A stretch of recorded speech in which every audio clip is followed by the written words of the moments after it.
September 16th, 2019 meeting of the Pacifica Planning Commission. We'll start with the roll call, please. Commissioner Berman, Present. Commissioner Campbell, Here. Acting Chair Niblin, Here. Commissioner Krasky, Here. and Commissioner Bigstick. Present. Thank you. I'll ask Commissioner Big Stick to lead us in our salute to the flag.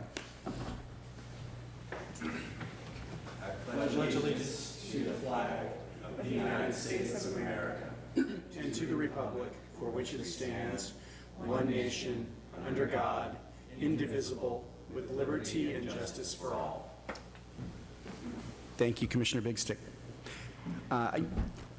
First order of business under administrative business is approval of the order of agenda. Can I get a motion to approve the order of agenda? Before we do it, looks like we have someone joining us. Oh, sorry. I may go ahead and cede the chair then to Vice Chair. No, don't bother. Maybe I won't. Okay. And so the record will reflect Commissioner Rubenstein has joined us. And again, I'll ask for a motion to approve the order of agenda unless there's a comment on the order. Is that Commissioner Berman's light? Yeah. I'd like to propose that we rearrange the structure of the agenda items, moving item number 3 of the public hearings before item number 2. Okay, so the motion then is to go ahead and adjust the order of agenda such that we take new public hearing, item number 3 on the agenda, which is CAP 818, which is the cannabis activity permit, and hear it prior to item number 2, which is text amendment TA 11619 regarding procedures for request of reasonable accommodations. As so amended, is there a second to that motion? Commissioner Krasky? Yeah, I second that motion. Okay, so we have a motion and a second. We can go ahead and vote.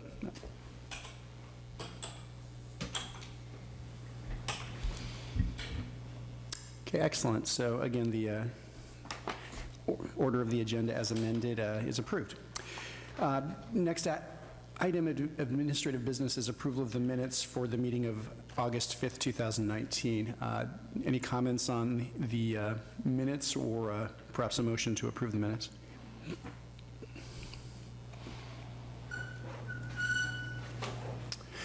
Well, not seeing any lights, I'm going to go ahead and move approval of the minutes for the August 5th, 2019 meeting.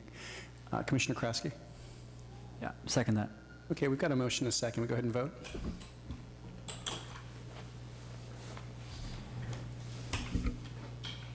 Okay, that's unanimously approved as well. Thank you. So the next item on the agenda is designation of a liaison to the City Council meeting of September 23rd. And this is for the 7-Eleven annual review, a matter I think we looked at our last meeting. Is that a correct statement of what we need? That's correct. A liaison to hear an appeal of the Planning Commission's finding that the operation was substantially in conformance with the original approval. That has been appealed, and so the City Council will hear it on September 23rd. Thank you. Can we get a volunteer on that? Commissioner Krasky, was that your light? Or was that Commissioner Big Sticks? I didn't press it, but... I'm sorry, maybe I just forgot to turn off. Commissioner Big Stick. I'll be happy to volunteer. Thank you, sir. Commissioner Krasky is then designated as liaison to the City Council meeting of September 23rd for that item. Commissioner Chair, Big Stick. Big Stick, rather. Sorry. I'm moving very quickly here, sorry. and through the chair, just for the commissioner's consideration, we will need a liaison on October 14th for an appeal of the Marymount rent increase application. We won't be seeking that liaison this evening, but we will just ask you to check your calendars and bring your availability to our next Planning Commission meeting. Thank you. So if we could all take a look at October 14th and for availability to deal with that very important matter. All right. And again, thank you, Commissioner Big Stick, for volunteering with respect to September 23rd. We're then moving on to the portion of the agenda for oral communications, and this is the portion of the agenda that's available to the public to address the Planning Commission on any item within the subject matter jurisdiction of the Commission that is not on the agenda. The time allowed for any speaker will be 3 minutes. I don't have any cards sitting here in front of me, but I'll ask if there's anybody who wants to address the Planning Commission under oral communications? And I don't see anybody coming forward, so we'll have no oral communications for this evening. That'll take us then to the continued public hearings portion of the agenda, and item number 1, which is PSD 83718, UP 11218, S12919, site development permit, use permit, and sign permit, specifically for demolition of an existing approximately 834 square foot convenience store and construction of a new 1,305 square foot convenience store with a wall sign at an existing Shell gas station at 4475 Cabrillo Highway. Assessor's parcel number 022-031-300. And the recommended CEQA action is a Class 2 categorical exemption pursuant to CEQA guidelines section 15302. And the action recommended by staff is to approve this application or set of applications as conditioned. Can we get a staff report for this, please? Thank you, Chair. Senior Planner Christian Murdoch. Good evening, Commissioners. The project before you involves the demolition of the existing convenience store building on a portion of the site along its eastern property line. The building would be demolished in its entirety, but the remainder of the site, and notably the fueling station canopy and gas pumps and the underground storage tanks, would remain in place. The project involves a few other minor site alterations to the circulation pattern and on-site parking, including the addition of new parking spaces and new trash enclosure to better improve the function and cleanliness of the site. And there are also minor landscaping improvements associated with that as well. An important component of the on-site circulation reconfiguration as well is the improvement of the disabled accessible parking space adjacent to the entrance to the new proposed store. The project is a rather minor project in that it only affects a part of the site. The proposed building at 20 feet in height is well below the maximum height limit, which is important given its close orientation along its rear property line to adjacent commercial and residential uses. The project would well exceed the minimum required 7 off-street parking spaces required for this combined use of a service station and convenience store. The project would include 12 off-street parking spaces, which are comprised of 8 at the fueling stations and 4 in other locations on the site. The site would also include 2 bicycle parking spaces.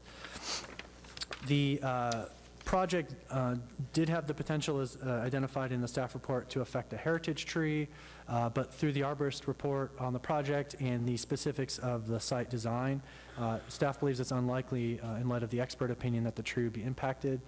Because the arborist's opinion is that it's unlikely that the roots would extend into this site due to the presence of the footings for an existing property line wall. Otherwise, the only item of note from staff's perspective relates to the environmental review of the project. Ordinarily, we don't talk much about the exceptions to application of categorical exemptions, but I did want to draw your attention to the fact that we did analyze the exception in Section 15300.2E of the CEQA guidelines, and we did verify through our analysis that the project, even though it was formerly a site listed on a Cortese list for presence of hazardous materials, we believe the clearance letters which have been received from the county and the Regional Water Quality Control Board warrant that no further environmental review is required, and the project remains exempt from the California Environmental Quality Act. So that concludes my staff report. Thank you. Thank you for that report. Before we take questions from staff, I'm going to go ahead and turn the chair back over to Commissioner Rubenstein, who's the vice chair of the commission.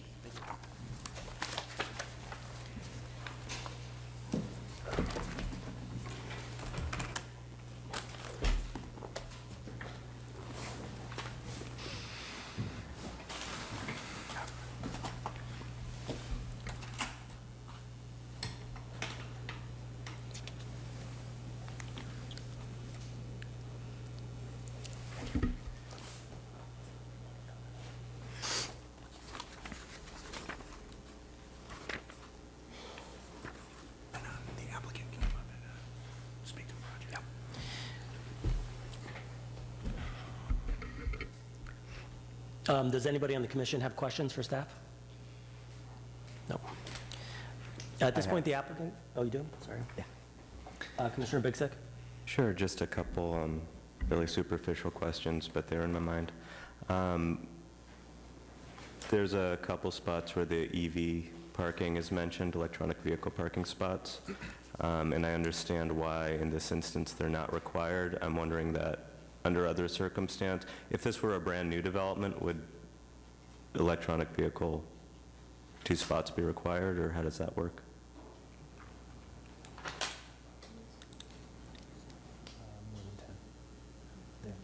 Yeah, I think it's our assessment that it very likely would if this was a vacant site being developed with the same combination of uses, that it would include the electric vehicle charging stations described in the staff report.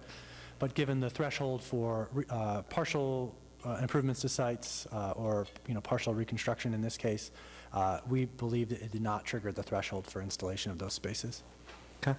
And then my other question is, are we aware of what the current hours of fuel delivery are at that station? The question ultimately being the conditioned hours, does that change anything that they do, or would that just keep things exactly the same anyway? I'm not aware of those hours offhand, but I think the applicant can likely speak to that. Very good, thank you.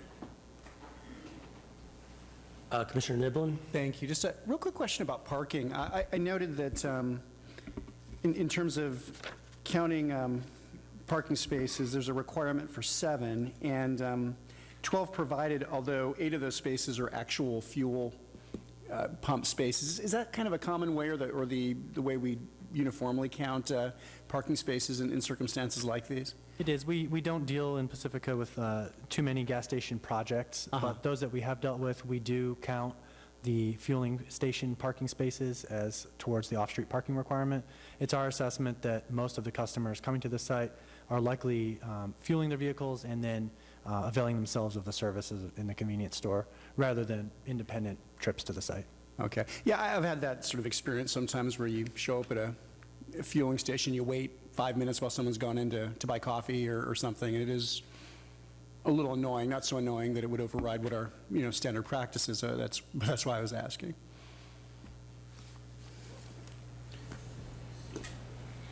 If there are no other questions, I can invite the applicant up to speak for 5 minutes.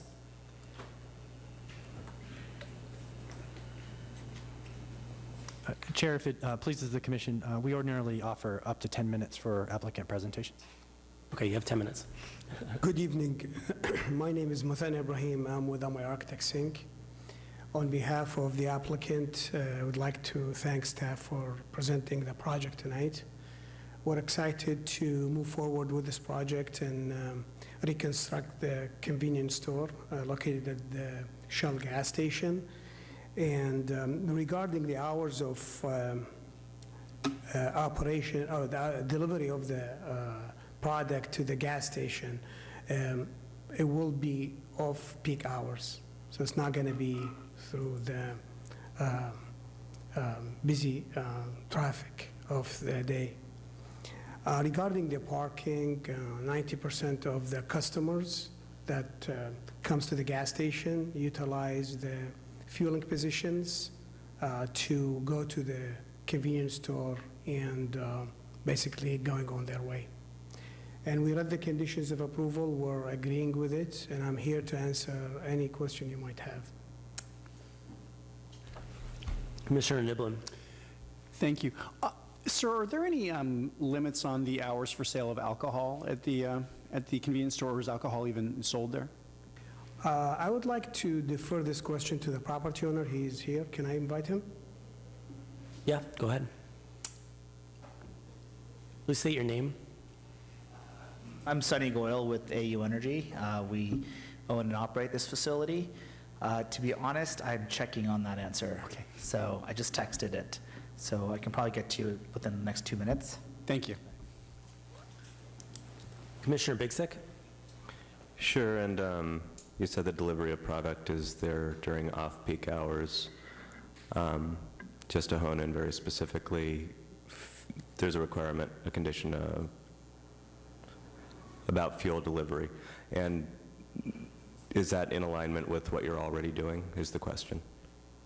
I think the answer is yes. Where's the property owner? Actually, the owner of the gas station, they deliver fuel to other gas stations, so they can control the schedule. Okay, thank you very much. Yeah. Any other questions? Okay, thank you very much. Okay, sure. If anybody from the public wants to speak, oh, sorry. Can I answer that? Oh, yeah, go ahead. Sorry, yeah, so we do not sell alcohol after 11. It's 11 to 6 is what we don't do. And then we also shut the doors at the same time because we go down to one cashier at night for security reasons. Is that per restriction, or that's your policy? I believe the restriction's at midnight, but we shut the store down at, or the doors at 11, so those sales also stop at the time. Okay, thank you. Thank you. Was there any other questions for me that I may No. have missed? No. Okay. Stick around, we might have later. If anybody from the public who want to speak on this matter, there are cards in the back. You can fill them out and bring them up front, and we'll invite you up. You can just go ahead and give us comment, fill out a card afterwards. Okay. I just let him know, go ahead and make his comment now, and just fill out a card afterwards. Okay, you can make your comment now and fill out the card afterwards if you like. Okay. Thank you very much for having this meeting. Please say your name, We too. own the building Nails by Lisa, which is connecting to the Shell gas station, and I just have a couple questions on the construction. We would like to find out when are they going to work during the business hours, because we are a nail salon. And also, too, is that we're worried about the wall. There's a wall there. I'm not sure who put that wall up there. It's a cinder block wall that's separating this little garden that we made that's part of the Nails by Lisa property. So if you remove, if they do construction and they totally take it out, are they gonna put the wall back, or we have to put it back, or I'm not sure how that was gonna be addressed. So those are the only two things that I worry about, and if they can answer that, then I don't see any problem. Do you want me to go back to write that on a card? Can you say your name for the record? My name is Wesley Chung, Wesleychung. Thank you. You can fill out a card after and just Okay. pass it And up. if you have any questions for us, I mean, it's pretty straightforward for our side. Okay, thank you. I'm going to bring it back for deliberation. Oh, actually, I'll invite the applicant back up to speak, to try and answer any questions that were raised. Sure. Okay, so the wall basically is the exterior of the building. We're going to remove the wall and rebuild it, the same location on our property. So the salon property will not be impacted in any shape or form. Can you describe this wall a little bit? I'm kind of, Okay, so the building is butting, currently, the existing building is butting the property line from the salon side property. So we're replacing this building. So there is exterior wall, part of the existing structure. The existing structure is 36 years old. We're going to remove the entire building, including that wall. We're going to put a new structure, same location, on our property, butting the property line. So basically, as far as the neighboring concern, the wall will not be impacted, but we're going to replace the wall with a CMU wall. understood. It's two structures, so just to butt it against. Yeah, oh, okay, so the salon building itself is separated from the store by approximately over 6 feet. So the building, the salon building is not impacted. There is a yard, and then there is a wall. The wall is the gas station wall on the gas station property. Part of a project, we're replacing that wall. Just standard practice. Okay. We're going to bring it back to the commission for deliberation, but we may have some questions for you. Sure. Okay. So just to clarify, Chair, you're closing public comment? If there's nobody else that would like to speak and bring up a card now, I don't see anybody coming up, so we'll bring it back. Thank you. Let's see. Commissioner Campbell. Oh, it's me. Oh, sorry. I'm one over, yeah. Herman. Yeah. So I guess the applicant, if you mind coming back up. So in replacement of that wall, it sounds like the adjacent property owner's concern is the garden that abuts that wall. Do you plan to do any shoring in order to protect the integrity of the garden while you replace that wall? From the salon property is the same elevation. Okay, So shoring is not required. okay. but definitely they will put a fence, and the owner probably will be discussing that with the neighboring property to maintain the garden and bring it back to the original. Okay. So generally, when we have these kind of cases, when you're building it, you've got to finish the backside and the front side. So there is always going to be maybe some scaffolding or something up, but we always work with the neighbors in any of the projects, work with the city to make sure everything's put back the way it should be. So we take before pictures, after pictures, the whole 9 yards. So to make sure, but there is definitely, because it's on the property line, it's like if you're building a fence, you're going to have people standing on that side, so there is definitely some coordination involved. But we go through that with the neighbors all the time. Okay, yeah, I think it would be much appreciated if Yeah. during construction, just minding the garden and the adjacent property. That's all my questions. Commissioner Niblin.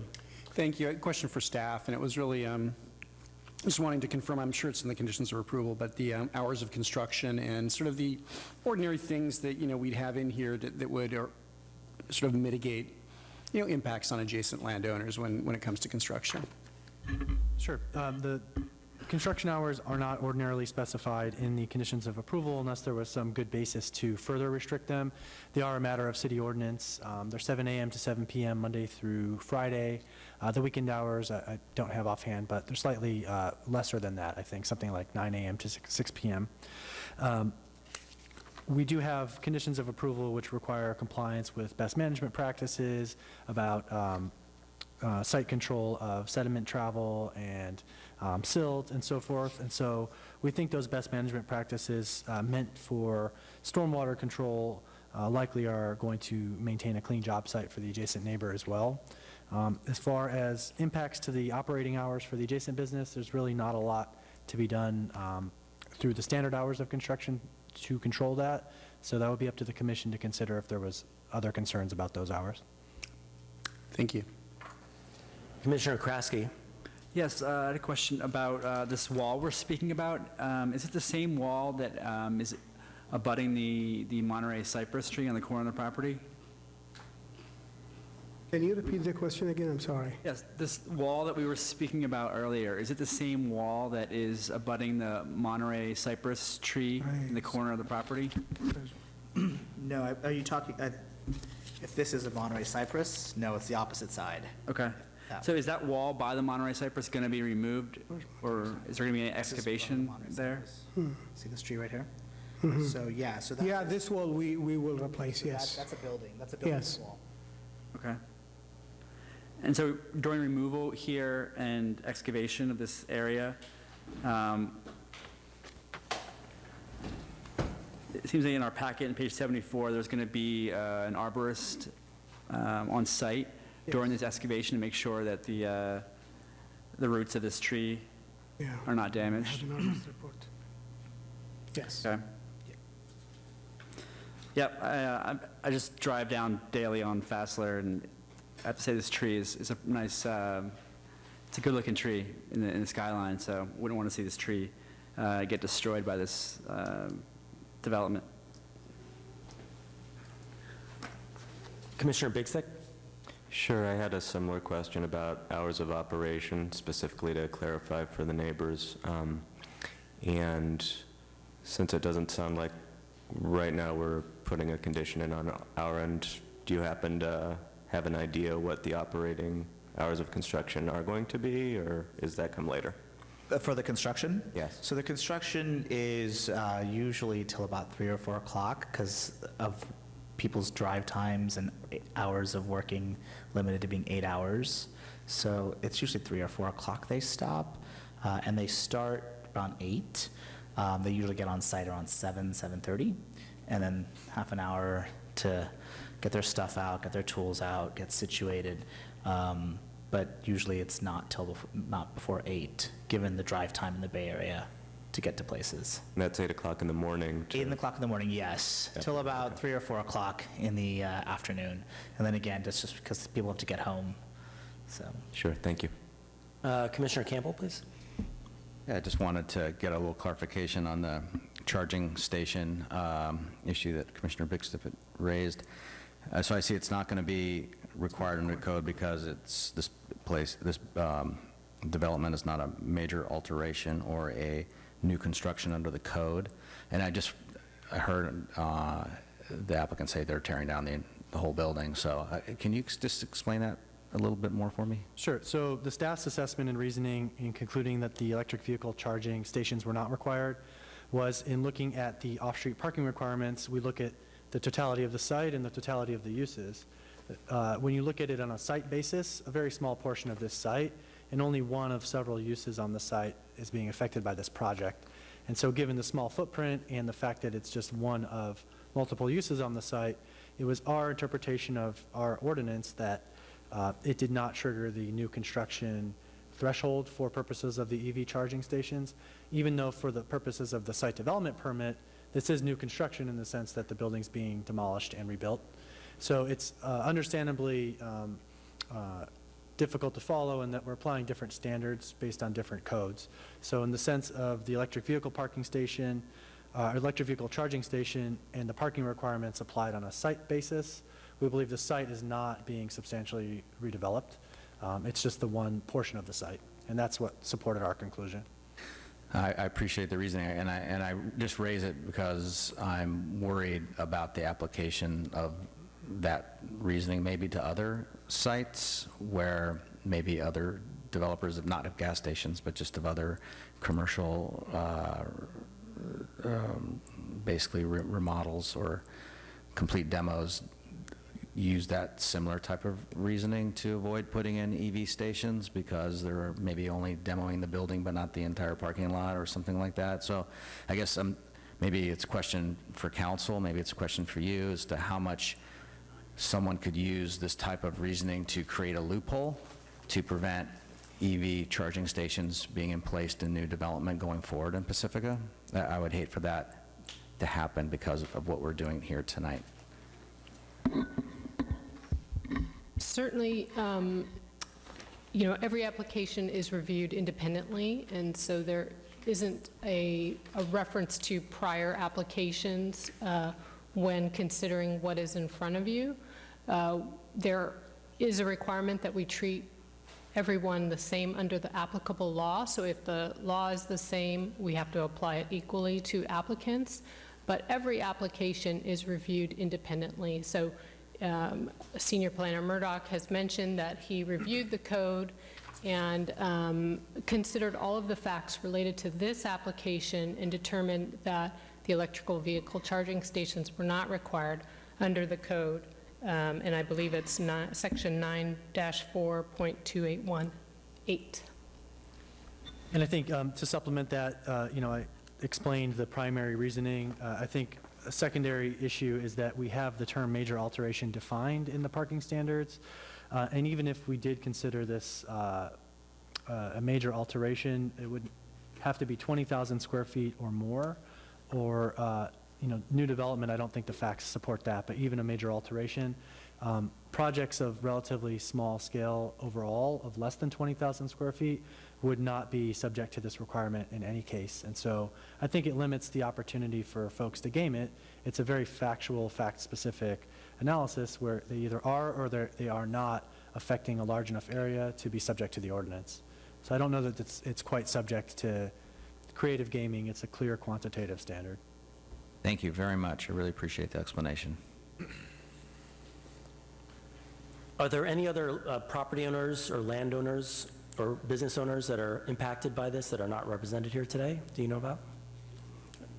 On the report, it says there's 2 single-family residents, nail salon, and auto repair business. So are any of them impacted, do you think, by this construction?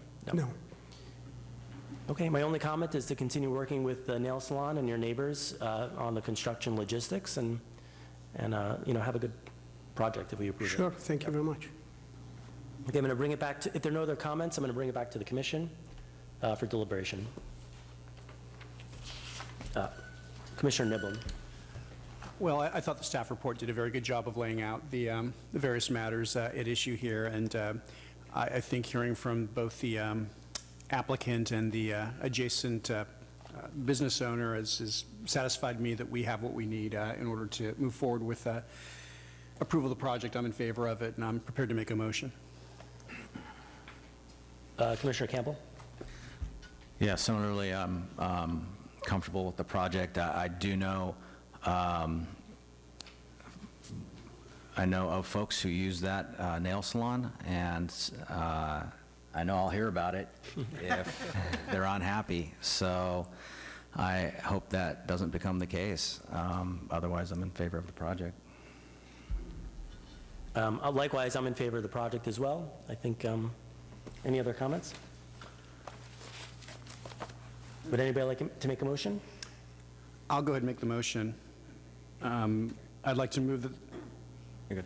I'd like to move that the Planning Commission finds the project is categorically exempt from the California Environmental Quality Act, approves site development permit PSD 83718, use permit UP 11218, and sign permit S 12919 by adopting the attached resolution, including conditions of approval in Exhibit A, and to incorporate all maps and testimony into the record by reference. Commissioner Bigstick? I will second. Okay, well, let's please vote.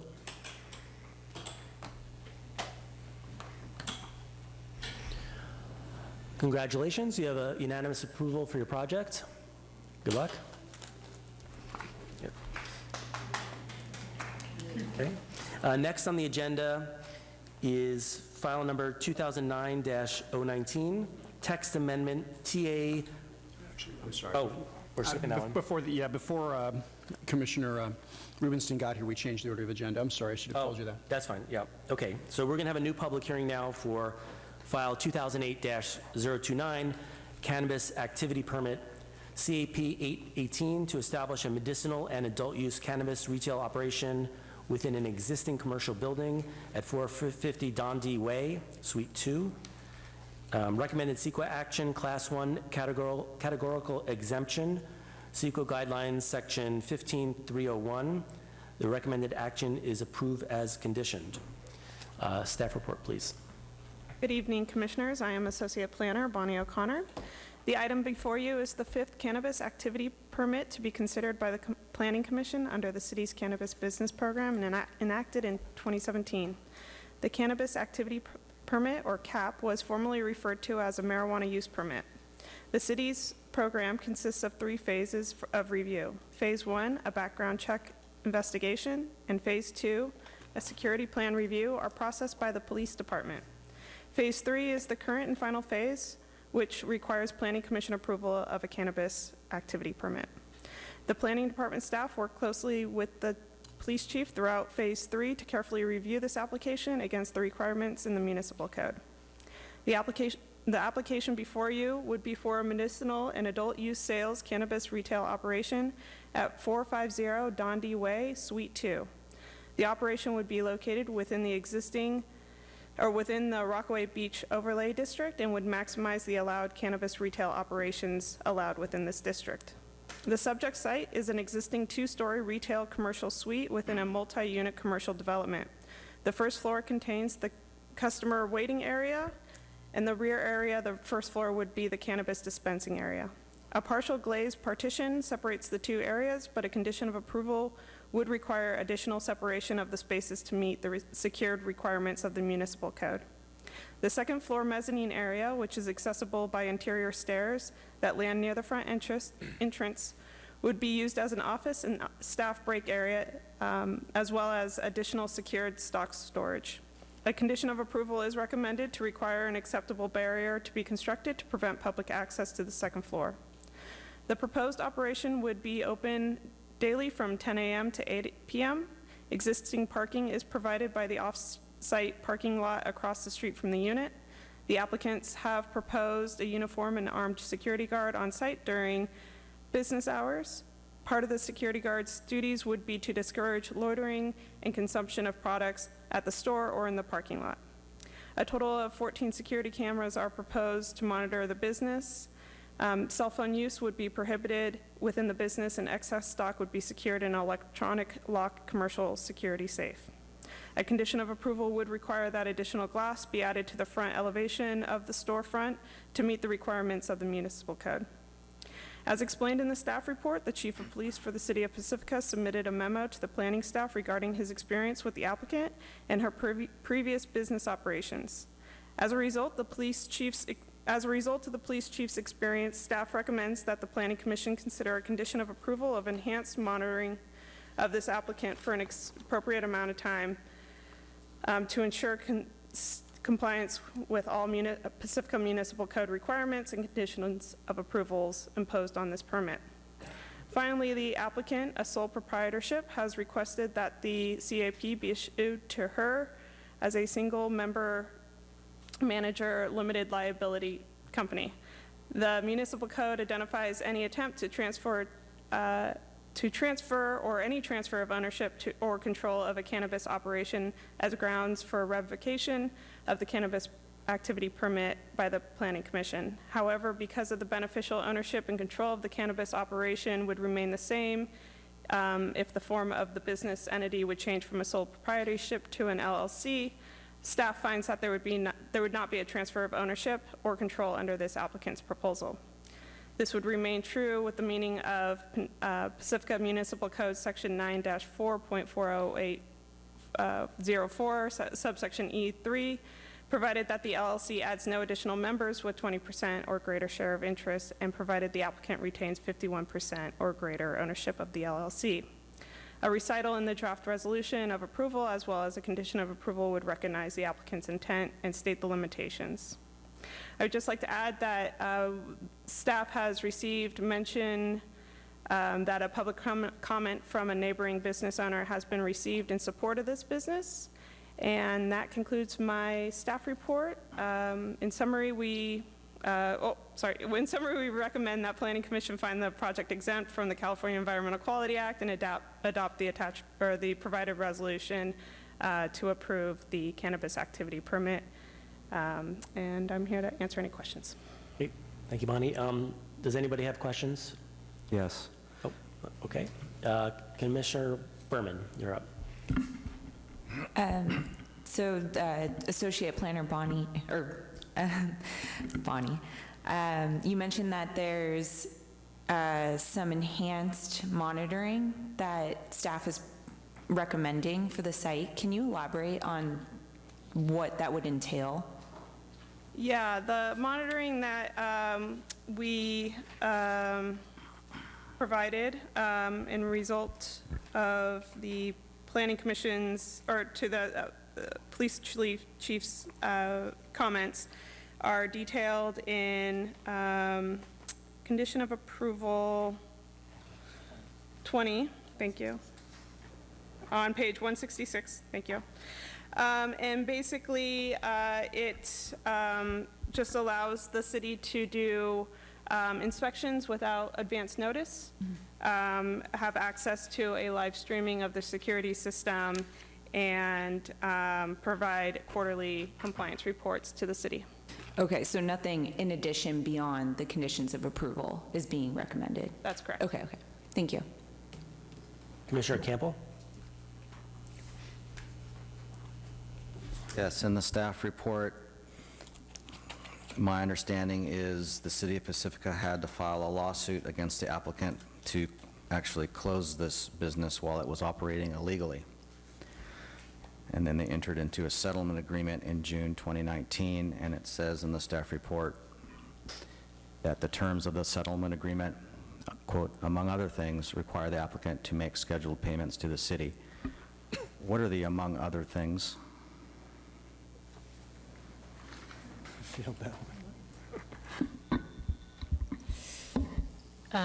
So the settlement agreement had various obligations that Seaweed was to comply with, and they included code compliance,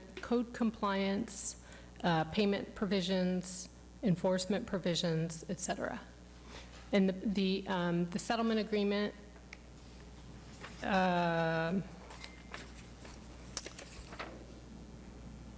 and also has premises owner obligations. So the things we just talked about, to some extent, the 51% ownership by the principal in LLC? I do not believe that that is what it addressed. So premises owners' obligations indicate that the premise owners agree that they will not allow, permit, or acquiesce to authorize any tenant to operate a marijuana operation on any property they own or control or within the city of Pacifica. And the owner in this case, I believe, is different than Seaweed. It's a separate owner. The owner of the premise Correct. is a separate owner, so the owner of the premise can't engage in additional cannabis operations. Correct. And then the rest of the settlement agreement is they have to basically do what they're already obligated to do, pay the city the fees that are owed and comply with the law. So, yes, so that's in summary what they've agreed to do pursuant to the settlement agreement. And we've been receiving scheduled payments. We have. And I was kind of curious, how's that working as far as calculating the payments? Is there some obligation on, or is the city, basically, do they have some sort of a forensic accountant or accountant that's working on that, or? So matters related to the amount of payment, auditing, inspections of financial records, and so forth, those are handled through the Administrative Services Department, also known as the Finance Department. So the Assistant City Manager, Lorenzo Hines, and his team, they're leading up the financial accountability component of the program, if you will. Thank you. I'll have other questions, but I'm going to let other people. Are you able to describe the amount of payments, and are they fees, income tax? Do they stay in Pacifica, or do they go to the county, or the state, or federal?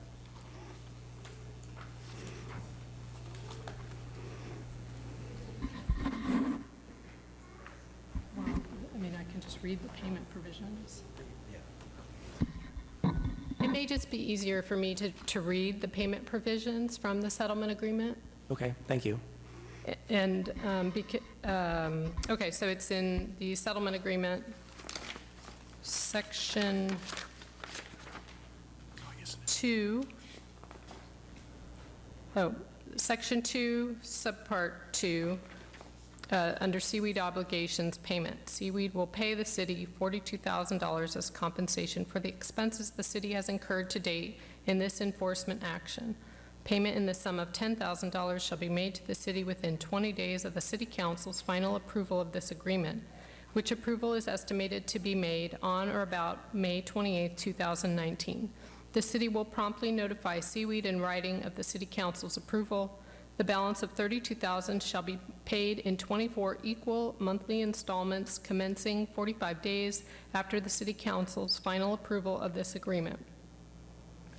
Should Seaweed fail to pay any installment in a timely manner, the city may, after providing 20 days' notice and an opportunity to cure, enforce the payment of $32,000 less any payments already made in one lump sum under CCP Section 664.6 by way of motion and/or hearing. May I? Yeah, please. So the payment was for $42,000 to recompense the city for the cost of engaging in the enforcement action.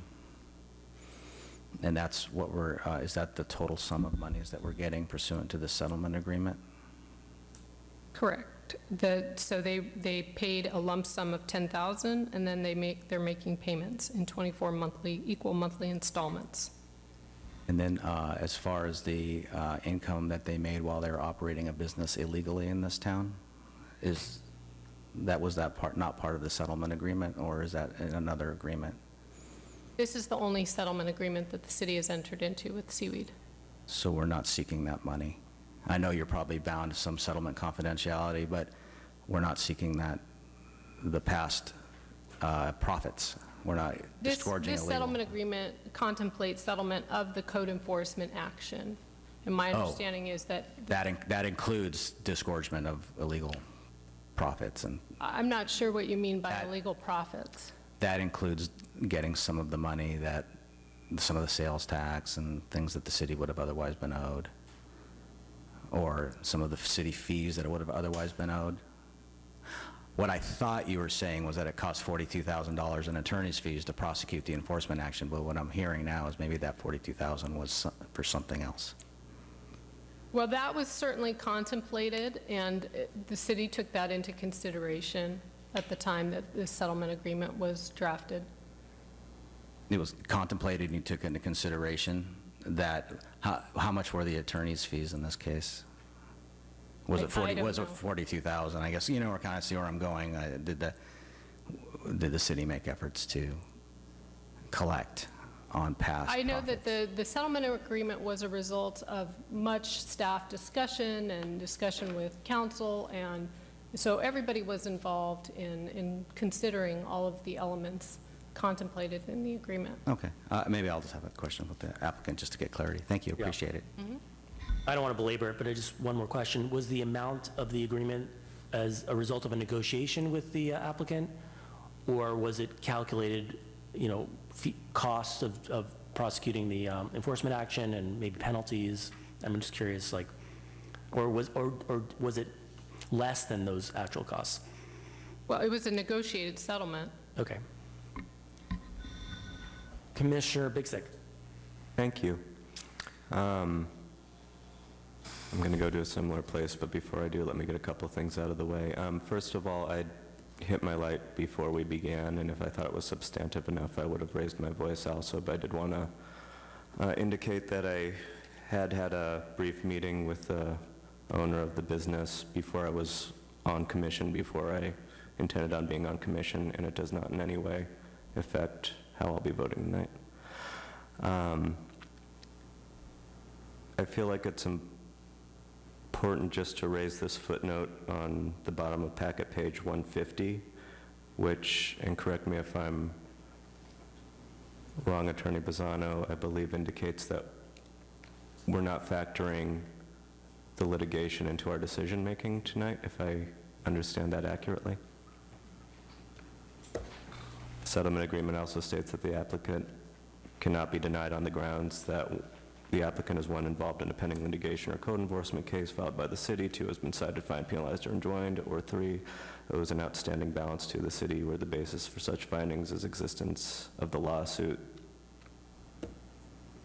Yes, so part of the settlement agreement provides specific language that indicates that the seaweed application, if it has language that basically says that the city agrees that Seaweed's permit application cannot be denied on the grounds that Seaweed 1 is involved in a pending litigation or code enforcement case filed by the city, 2 has been cited, fined, penalized, or enjoined, or 3 owes an outstanding balance to the city where the basis for such finding is the existence of this lawsuit, the November 21st, 2018 stipulation, or the terms of this agreement. And that's in settlement agreement section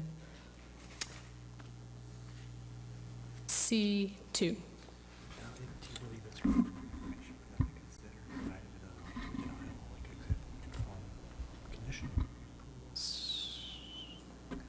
So my question is just to clarify that we're not to take into account the litigation as we're making our findings tonight. Is that accurate? This cannot be the basis of a denial. Okay. So the city agrees that the permit application cannot be denied on those 3 grounds that are set forth in the settlement agreement. Thank you, and I'm going to go straight into finding number 9 also, as soon as I get this other question out of the way, which isn't necessarily pertinent, but I wanted, just for the clarification of my mind, the difference of meaning. And the question is, what's the difference between a sole proprietorship and a single member, manager, limited liability company? So a sole proprietorship is an individual operating as him or herself. A single member manager or limited liability company is a separate legal entity, and it provides a degree of liability protection and potentially provides different opportunities for tax treatment and so forth for tax purposes. But I would say many people pursue these for the liability protection that they offer, whether it's financial liability for accruing debts as part of your business operation, or other liability for, accidents or so forth that may occur in the conduct of the business. So for all intents and purposes, the owner stays the owner, and they shift the form of business a little bit, but the owner's the owner, period, and there's no change there whatsoever. Well, I think we characterize it as the beneficial ownership, and so the individual behind the entity remains the same. In our analysis, that does not trigger the change of ownership restrictions that are in the city's ordinances. Technically speaking, it is a different entity, but factually, it's one and the same as Anna Leanuel Williams, the applicant for this as the sole proprietorship. Okay. Thank you. So I was reading along great until I hit finding number 9. The cannabis operation is not likely to violate any provision of the Pacifica Municipal Code or condition imposed by a city-issued permit or any provision of any other local or state law, regulation, or order or any condition imposed by permits issued in compliance with those laws. And then reading what I read, I was a little discombobulated because I was going along fine until I hit that spot. Also, the last line of this packet, page 194, there's this quote apparently written by our chief of police. As the chief law enforcement official for the city, I submit to the Planning Commission my professional opinion that as Seaweed Holistics has demonstrated the desire and ability to violate the law at their will, it is reasonable to assume that they will continue to do so as it suits their needs. So, question number 1. On packet page 150, and also in the conditions, it's condition number 20, you have these 3 requirements that should assuage that concern, is the idea. And number 3 is the applicant provides a live stream of video surveillance, which is accessible to the chief of police via remote access 24 hours per day. And it looks like that's for about a 2-year term. So my first question is, was that condition of approval suggested by staff or by the chief? I would say that we developed it in conjunction as an entire staff team, weighing the information we had with the nature of the process that the Planning Commission's undertaking this evening is a land use matter primarily. And so I think it's something that resulted from our collaboration as an entire city staff. Very good, thank you. So my next questions, I think, are primarily for the chief, though others may have answers too. First and foremost, blatantly, has our applicant acted illegally? Yes. Care to elaborate? Certainly. This was, as you recall, prior to the enactment of our cannabis ordinances, we had several businesses in town that were selling cannabis products unlawfully. The difference with this situation is that, and I believe we spoke in front of the Planning Commission as well as City Council, and we made it very clear that once these ordinances were enacted, that we would not hold that against the businesses that were shutting down. It was as if everybody was starting with a clean slate. I believe that was the desire of the council, and we agreed with that, and that's how we moved forward in this process.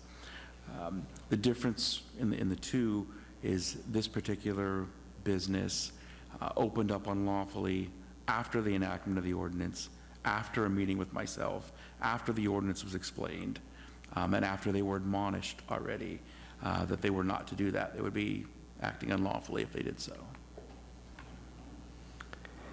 So, first of all, did they stop these unlawful activities on November 25th when, according to the report, they were supposed to have? Yes. Okay. And why did we, because it says that in April they were given the due date November 25th. That's the way I read it. Correct me if I'm mistaken. Why did we give them half a year to comply?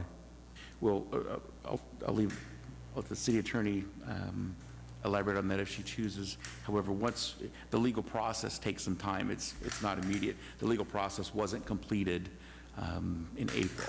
April is when we became aware that they were operating unlawfully. The legal process of forcing them to stop had to take some time. Okay, I understand. With condition part 3 of condition 20 part 3 in place, that's the bit about the 24/7 video surveillance through their system. Are you satisfied that that's adequate for making sure that they're acting on best behavior? Is your question that requirement, the third requirement by itself or all three together? Because there are three conditions Okay. there. So Number three would if be the number video. 3 wasn't there, would you feel comfortable allowing them to have this business? I would be less comfortable, much less comfortable. And taken as a whole with number 3 there, are you comfortable allowing them to have this business? Yes, and if I can elaborate on that, I believe that this gives them the if they're purporting that they're going to operate lawfully and they're going to be a good player in this community in terms of cooperating with our laws and cooperating with law enforcement and making this a safe business for the community, then I would argue that this gives them the opportunity to move forward as they say they're going to. Given that it's the conditions are for a 2-year period. Coming from my line of work, I consider that almost like you're being put on probation. You have the opportunity to show us that you're going to do right and you can be successful, and you can do so within the confines of law. If you can prove to us and you can do that, then the restrictions would go away. Okay. My last question, I'm trying to find the direct quote from your letter, but the way I read it was essentially, oh yeah, it's the same last line.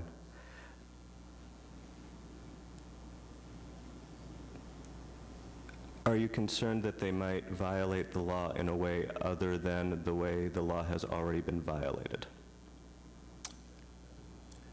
I can definitely say I don't know how they would violate the law. My concern specifically is if the circumstances weren't going their way, such as they weren't able to get permitted in the city as quick as they wanted to, if something else were to occur, and that could be a myriad of different things between state and local law within their business, that didn't go their way, that they would violate the law to suit their needs as they did in this original case. And just to state it one more time, with these conditions in place, you're satisfied that that's enough for them to go forward at this time? I feel comfortable with that, yes. Thank you very much. I'm good for now. I'm going to save my questions. I have just a quick question. Per the settlement agreement, how much of this can we consider in our decision with regard to the running the business after this amnesty period and whatnot? Is that all settled in the settlement agreement? Like, we can't consider that?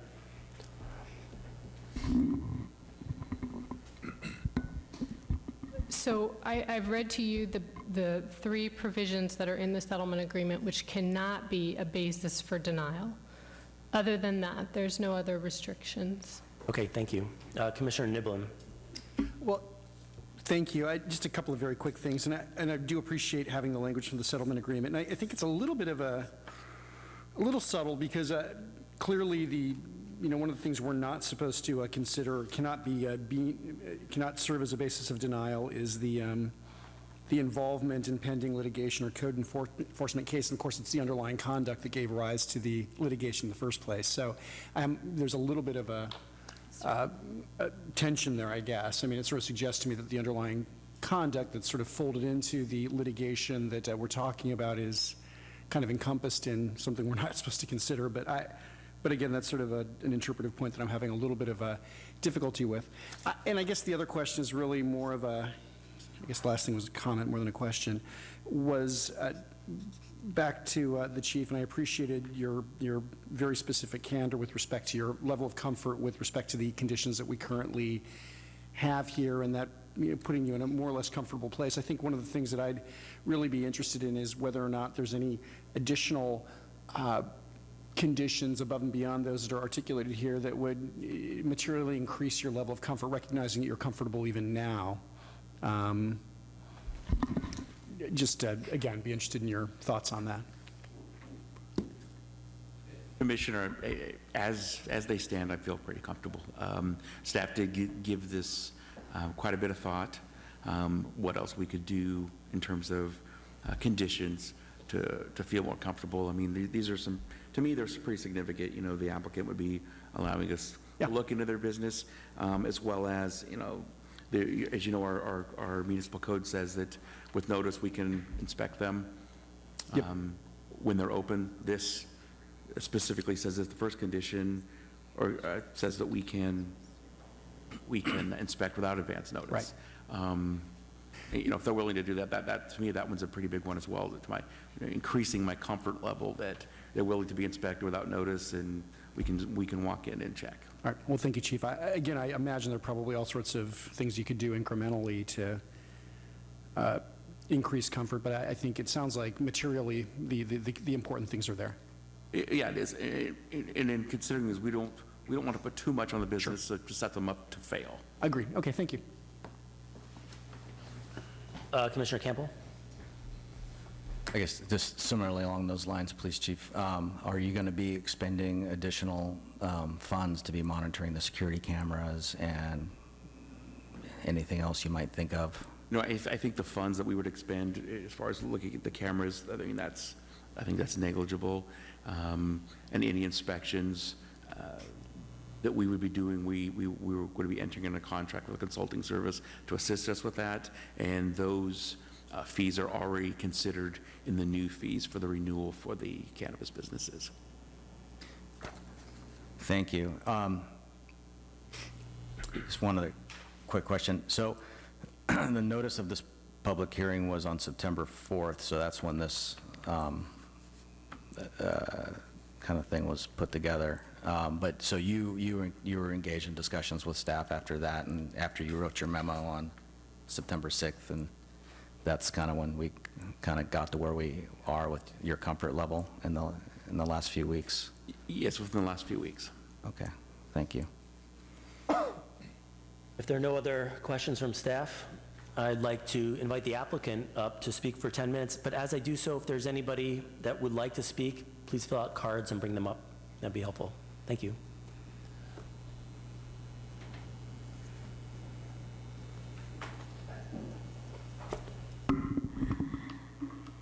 Good evening, Commissioners, City staff, everyone here tonight, and those watching at home, some all the way from the Philippines where my parents are watching.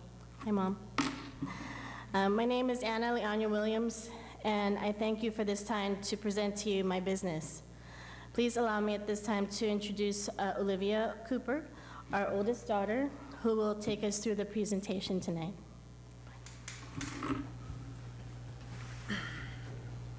In the 2016 election, the City of Pacifica voted to allow commercial cannabis businesses to operate. In early 2017, City Council began drafting the cannabis ordinances and decided to allow 6 retail locations in town. In December 2017, the city began accepting applications for permits. In January of the following year, the ordinances went into effect. To date, 4 of the 6 permits have been issued, but only 2 are operating. The latter just opened last week. Why? Unfortunately, most people aren't aware of the exorbitant amount of money, time, and effort it takes to get a cannabis business started. Most people see the cannabis industry as a great investment, but don't know the average business pays about 40% total tax and is awarded no tax write-offs. Unfortunately, legally operating dispensaries are forced to operate without the security of having an account from any federally insured financial institution. Anna and Tony have been business owners in Pacifica at the same Rockaway Beach location for 5 years. They are active in the community, from hosting fundraising events for Pacificans Care and the Pacifica Resource Center to serving as Chamber of Commerce board member and site captain for the Pacific Beach Coalition for Rockaway Beach. They also sponsor and volunteer the annual Rockaway Beach Christmas tree lighting event. Seaweed Holistic's desire to move into this space stems from a personal family tragedy where cannabis has been used to help treat an illness. In 2012, Tony had his first seizure. With no family history, no head trauma or drug abuse, or any other reasonable explanation, the condition escalated. The frequency and severity of the seizures increased 10 to 15 times a day, forcing Tony to be hospitalized over and over until ultimately he became unable to continue working. He was diagnosed with late-onset epilepsy, and after a major seizure while driving, he was deemed permanently disabled. Eventually, they were able to get his seizures somewhat under control, but only after some irreversible neurological damage had occurred. A close friend in the cannabis industry suggested he try cannabis for his seizures, specifically CBD. They immediately started looking into the health benefits of CBD and THC, and after extensive research, they also found a doctor willing to help with his condition. During several months of experimentation, they found a tincture that's equal parts of CBD to THC, and when taken daily, it helped reduce Tony's seizures to 1 to 2 a month. Not only did it help control the frequency, it also allowed Tony to discontinue taking 10 of the 12 prescriptions he was taking. Excuse me. His newfound medicine, however, posed another issue. Most of the dispensaries around Pacifica at the time were basically pot shops. These uncomfortable and disappointing examples led Anna to look into opening her own business with her age group and older in mind. She started attending cannabis industry conventions to gather more information and align herself with industry leaders. Seaweed Holistics proudly created a place to serve the 50 and over demographic. They realized that this segment of the population would require extra attention, rightfully so, because the many questions and legitimate concerns they have about their health and cannabis. Here, not only can the public purchase premium products, they can also expect to be served with respect, superior customer service, receive the latest information, and feel safe and catered to. To date, Seaweeds has served over 1,000 customers dealing with a variety of conditions, from anxiety, arthritis, Parkinson's, and PTSD.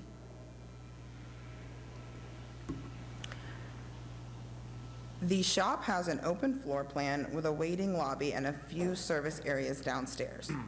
The mezzanine level is for employees only, serving as office space and other work and storage area.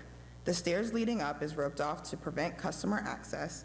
There is an ATM available on-site for customers' convenience, and parking is available in the plaza parking lot directly across the street. For security, there are 2 overlapping systems with 14 5-megapixel infrared night vision cameras equipped with motion sensors inside, outside, and on the roof. The systems are recording video 24 hours a day and storing data for 60 days at a time. The main front window is protected by a shatter sensing alarm and by a steel rollaway shield protected shutter that rolls up and down at the beginning and end of each day.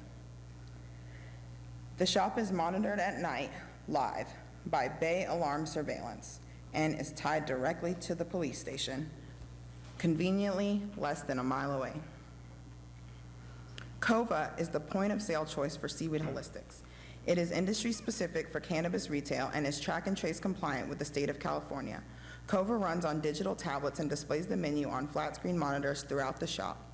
Product quality is paramount at Seaweed Holistics, and to assure that, a mobile testing device is available on site with the ability to test cannabis, flower, quality, and purity.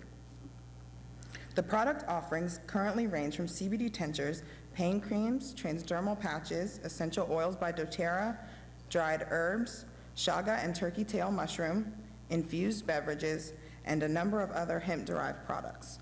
Once the permits are issued, cannabis flower and THC-infused products will be added to the inventory. Seaweed Holistics was the first CBD retailer in the San Francisco Bay Area granted the ability to openly advertise CBD on the radio. The advertising campaign was placed on KGO News Talk Radio, where Tony was interviewed by KGO's PM Drive personality Chip Franklin. Tony shared his story with their listeners, detailing his journey, which led to the creation of Seaweed Holistics. Through Anna and Tony's partnership with the Cumulus Media Radio Group, Seaweed Holistics was also the proud sponsor of the 43rd annual Bridge to Bridge Run, benefiting the Special Olympics of Northern California. $17,000 was raised. Educational classes are held almost every other week to help people explore other options to pharmaceuticals. Cannabis education classes designed to reintroduce seniors to modern cannabis will start soon. These classes potentially will help them address a number of health issues and show how cannabis has changed over the past 30-plus years. Anna has looked long and hard into the product she hopes to carry in the near future. Ohm Edibles, Whoopi and Maya, Papa and Barkley, and Green Bee Botanicals are just a few of the products she plans to add to the existing menu. Seaweed Holistics plans on focusing mainly on trusted local manufacturers. Please allow Seaweed Holistics to provide Pacifica with what it has been lacking, a quality cannabis boutique offering a safe and comfortable space that benefits the community at large. Welcome to Seaweed Holistics, a plant-based wellness company. Thank you very much. Is there anybody, you still have a little time, is there somebody else? Yeah. You have a couple of minutes. While I'm here, I would like to take this opportunity to address the enhanced monitoring that we were just discussing a few minutes ago. And I just wanted to say that I do oppose the first and third item conditions of approval set before you. The unannounced visits by city officials can be unnerving to our clients and can potentially hurt my business. I think it's a matter of also a patient privacy that we want to uphold for our clients. Aside from that, all I really wanted to say to you here tonight is that I just want the opportunity to continue serving the good people of Pacifica. Understand my mission by now, and together we can show the rest of San Mateo County how good cannabis business should be conducted. Thank you. Thank you. You're done? Okay. You just stick around. We'll have questions for you. Okay. I'd like to bring it back to the commission for any questions, but I'd like to take the liberty as vice chair to start those questions, actually.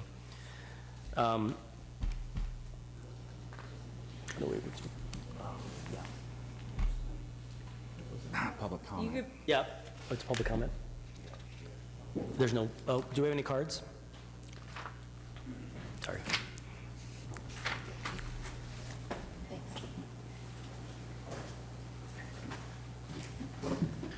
Okay, we'll open up for public comments, and we have a couple cards. Would Tony William please come up, speak? You have 3 minutes.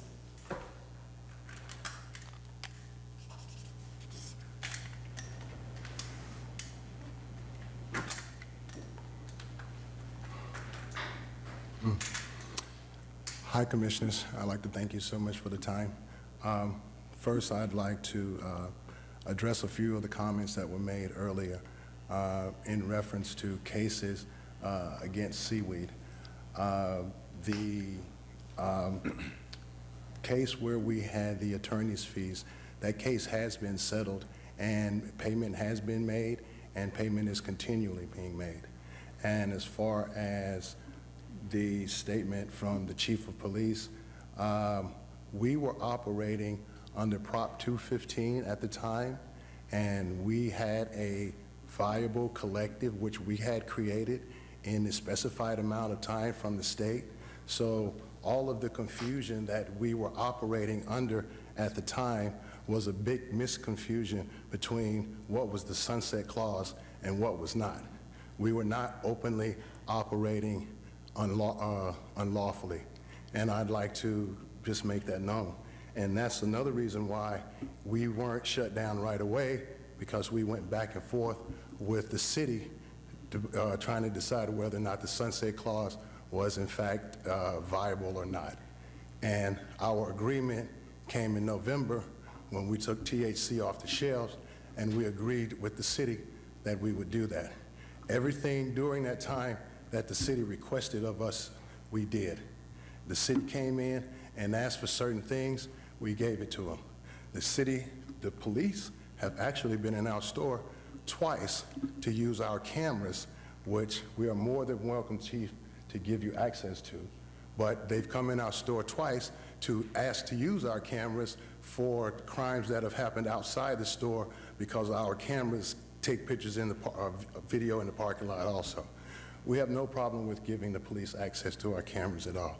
Again, we just want to operate a business that's viable, a business that is what Pacifica has longed for.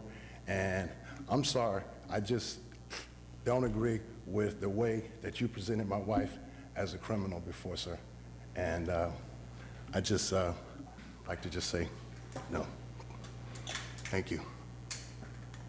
Will Pamela Winston please come up?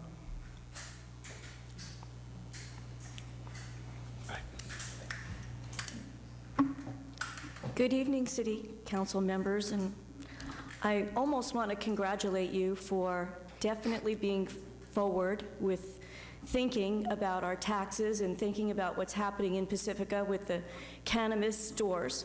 I've had a business here for 22 years, off and on. I was in the Caboose for 16 years, and I've been in Rockaway Beach for 6 years. I have been next to Seaweed Holistics for a long time, and I've watched them. And their clientele has been amazing. There are people that come in limping, and they come into my store, and they're like, I'm so happy they're there. I'm so happy I can use this lotion on my knees. It has become a medical place. We have Time on the other side, which is the medical place, the holistic medical store, where you can go and you can get B12 shots. Holistic Seaweed is a place that it's not just to go buy pot. It's not just to go and hang out. It is truly a place where people get medicine.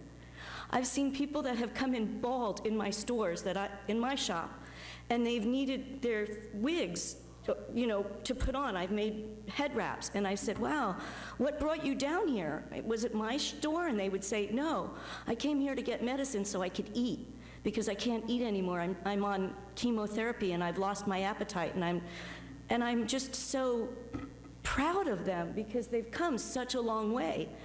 And our community needs this. And if you vote for this and we get it, you will receive so much money in taxes, and they'll be able to pay off their debt faster than no time. The people that I've seen come through are people that need this place. It really is. And I just sit back and watch it in my little jewelry store and amazed. They have just been so diligent. They cut down the plant in front of their windows so the police can drive by. Everybody loved that plant too. It was, I know that sounds silly, but I'm there 7 days a week. I see what crawls in and out of this area, and it's fantastic. I applaud you to give them the permit and move forward with them, because it's a wonderful, wonderful, wonderful thing they're doing. And I suggest you all go in there and try some of their products. It's really good. Mark Stouterbar, or Stouterbas?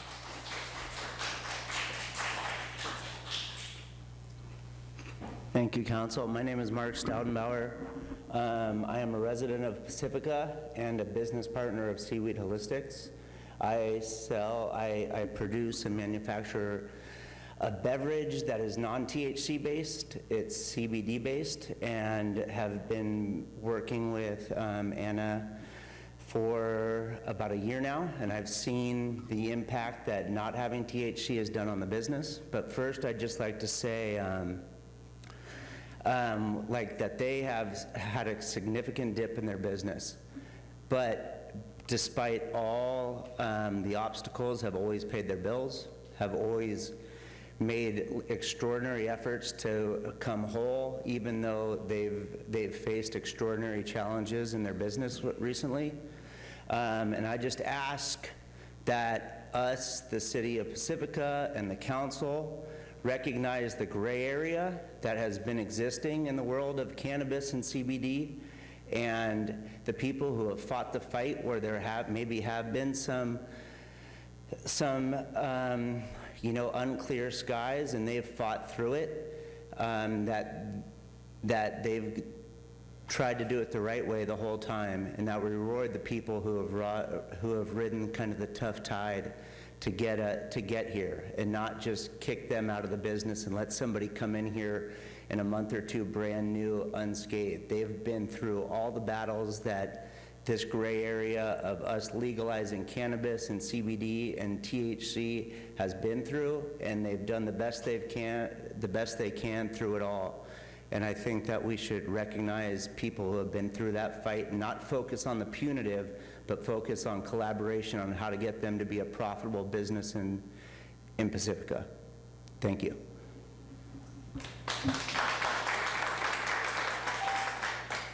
Can Annie Crow please come up to speak?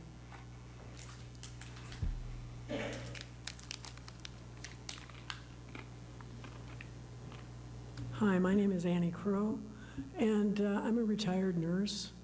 I've worked at many hospitals in the Bay Area, and I also got a degree and did a paper on the effects of marijuana. That was back in 1984. We've come a long way here in California, and Seaweed Holistics has run their business in a very reputable way every time that I've been there. They helped me get off of OxyContin. I was on OxyContin after an automobile accident that messed up my back and my neck and my mid-back. And I was on it for quite a long time. And it was through Anna's suggestion of getting on CBD that I was able to stop taking OxyContin. That's really, really huge. We all know what OxyContin can do. So I really urge you to, have some compassion for Seaweed Holistic. They have so much compassion for the people in Pacifica. They really want to help people. That's what they're in business for. And right now I'm doing pet sitting at a senior building, and there are many seniors in that building that now use marijuana, they use CBD to help them with their pain. And Seaweed Holistics is right around the corner from them. They would be able to get to their medication without having to travel into San Francisco or pay a shipping fee or carrying fee, from a different business in San Francisco. So anyway, thank you for your time, and I hope that you'll think positively of them.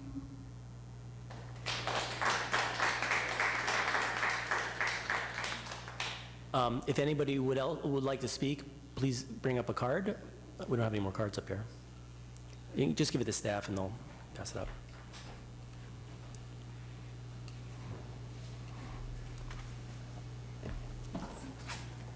Hi, my name is Tina Schuler. I actually live in Moss Beach, but most of my life I spend in Pacifica. Everything I do here. I've been going to them for quite a while. My husband, he's a doctor, and he has a very bad back, and it took some convincing, but I got him to go in to Seaweed to see what kind of treatment he could get from them, and they've always been a really good resource for information and education. And though he's trying to avoid surgery, he's tried physical therapy, massage, acupuncture. He's tried it all, and he was able to go in there and talk to people and get gummies that were able to help him with his pain that is constant. And I just think they're wonderful people, and they provide a great service to the community, and I'm here to say that they really they really deserve to operate in Pacifica, and Pacifica really needs them. And that's all I have to say, but I hope that you guys will vote to approve their business.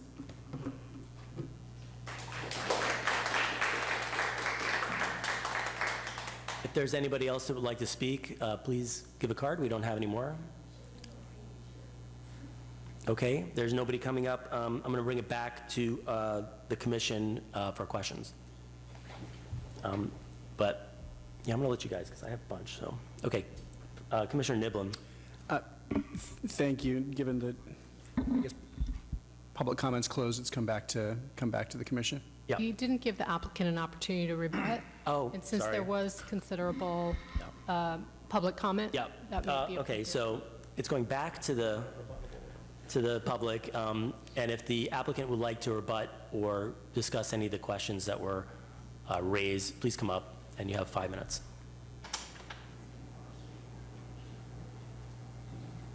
only other issue that I wanted to bring up, I think it was a question you were trying to ask earlier about previous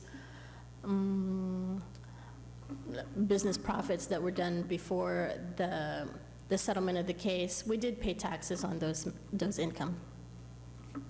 And that's, verifiable through the finance department, I believe. Okay. Anything Thank else? you. You can stay up because we'll have some questions for you. Thank you. I'll bring it back to the commission now for deliberation. But as vice chair, I'm going to take the opportunity to ask my questions first. First questions are about the opposition to the 2 conditions of approval. I'm curious, why you're opposing those conditions, and they seem reasonable in terms of both enforcement for the tax filings and for, police inspections. Tax filings I don't have a problem with. That's The number- issue I take is the first one and the third one. Oh, third one, sorry. So the first one is inspection of the cannabis operation by city officials during normal business hours without advance notice. I don't have a problem with them coming in at all. I would just like prior notice, even if it's just the morning of or the night before, so that we can notify our customers that this will be happening and that they don't feel weird or threatened or scared that if city officials is coming, that we knew about it. It's also, again, So like same-day notice, is that what you're asking for? same day notice, if at the beginning of the business day, that would be fine, so that we have an opportunity to tell our customers that is happening. And then the third one is a live stream surveillance accessible by the chief of police via remote access cameras. So we have signs all over in front, outside and inside, that video surveillance is being done on the premises. I would also have to probably notify them that the police chief is at any time watching or just checking in. So my issue is not with me. I don't plan on making any or doing anything illegal in my shop, but it would be also, I would consider a privacy issue for my patients, because it is a place for healing and they are opting to get cannabis or THC as for their medicine. So that's the only, beforehand we had HIPAA, agreement that we wouldn't share any information with anybody else, but for the surveillance cameras to be reporting directly to the police, I thought maybe that might be something that go along with that. We'll ask those questions later, or address them, but I just want to continue asking some questions. So I appreciate well, first of all, I have a question for our staff. I don't know if you know the statistics. How many applications for marijuana use permits have we heard, and how many have we approved? This is the 5th one you've heard, and you have approved 4. Okay, thank you. The reason I asked that is a lot of the comments and the presentation was like a pitch about the legality or the usefulness or our opinion about marijuana use, and the biography of the applicants, patient stories. They're good in context, but what I'm interested in is about the operation itself, because we've already discussed that, and as a state, we've decided that marijuana use is legal and acceptable. So you've actually covered some of those, and I appreciate that, but throughout our review of these applications, I don't know if you watched our first application, we had a lot of questions about operation in a lot of detail, and as we've proceeded, they've gotten a bit easier. But in this case, because of the operational issues that have preceded this application, I have a lot of questions about the operation itself. Staff, how many staff members will be on site? I believe I put that on my report that I submitted. Anywhere from, I would say, 5 to 10 in the beginning. Right now, I don't have them because I don't have that volume of business. So I have maybe 1 or 2. So 1 to 2 or 5 to 10? 1 to 2 right now. when we have the permit to able to sell cannabis, it will increase, of course, to manage the influx of business that I hope to get. There will be a manager at all times. So those, for during the day, it would be from 10 to 8. We would have 3 shifts, basically, the opening, the middle, to cover both ends of the day. And at any given time, there will be a manager on staff. I will be what you would call a general manager, overseeing everything. And how often are you on site? I'm going to be there all the time. I have established a relationship with the people that have been coming through the days where we had cannabis on the shelves and to now without. So I definitely want to cultivate and continue those relationships because they see me and they want to do business with me. So I want to make myself available, yes. What are your hours of operation and days of the week that you're open? When we are able to sell cannabis or currently? The proposed application, when? 10 to 8. 7 days a week? Yes, sir. You did talk about security, about the roll-up gate, and about the cameras. Are there any other security procedures, to talk about that you? Not that I know of, unless there are any specific things you wanted to know. I'm going to leave that to my colleagues who may remember better. It's already there. Sorry. Okay. We also, in the past, had talked about product tracking. Is there a product tracking system in place? The point of sale system is industry specific. That was part of my presentation. That is compliant to the state's track and trace system. So the moment we are given our locals and state permits to be able to carry that, that plugs us in directly with the state, where they would be able to look into our records and ensure that we are selling everything through proper means, basically. And, excuse me, Commissioner Rubenstein, that's already in place now too, sir. Yeah. That system is already in place now. It's just waiting for the official word that we can plug into because we are already permitted. Okay, thank you. Exterior signage. You have, what kind of signage? Are you going to change your signage? Is there going to be advertisements on the window? Currently, there is a sign up. It is the second sign that I put up on the facade of my business because this is my second business in town. I was only made aware of the master signage program during this, actually late in the process of this permitting. My landlord, who is also the property owner, had never had an issue with me putting up my own sign, and as a matter of fact, has helped me put it up.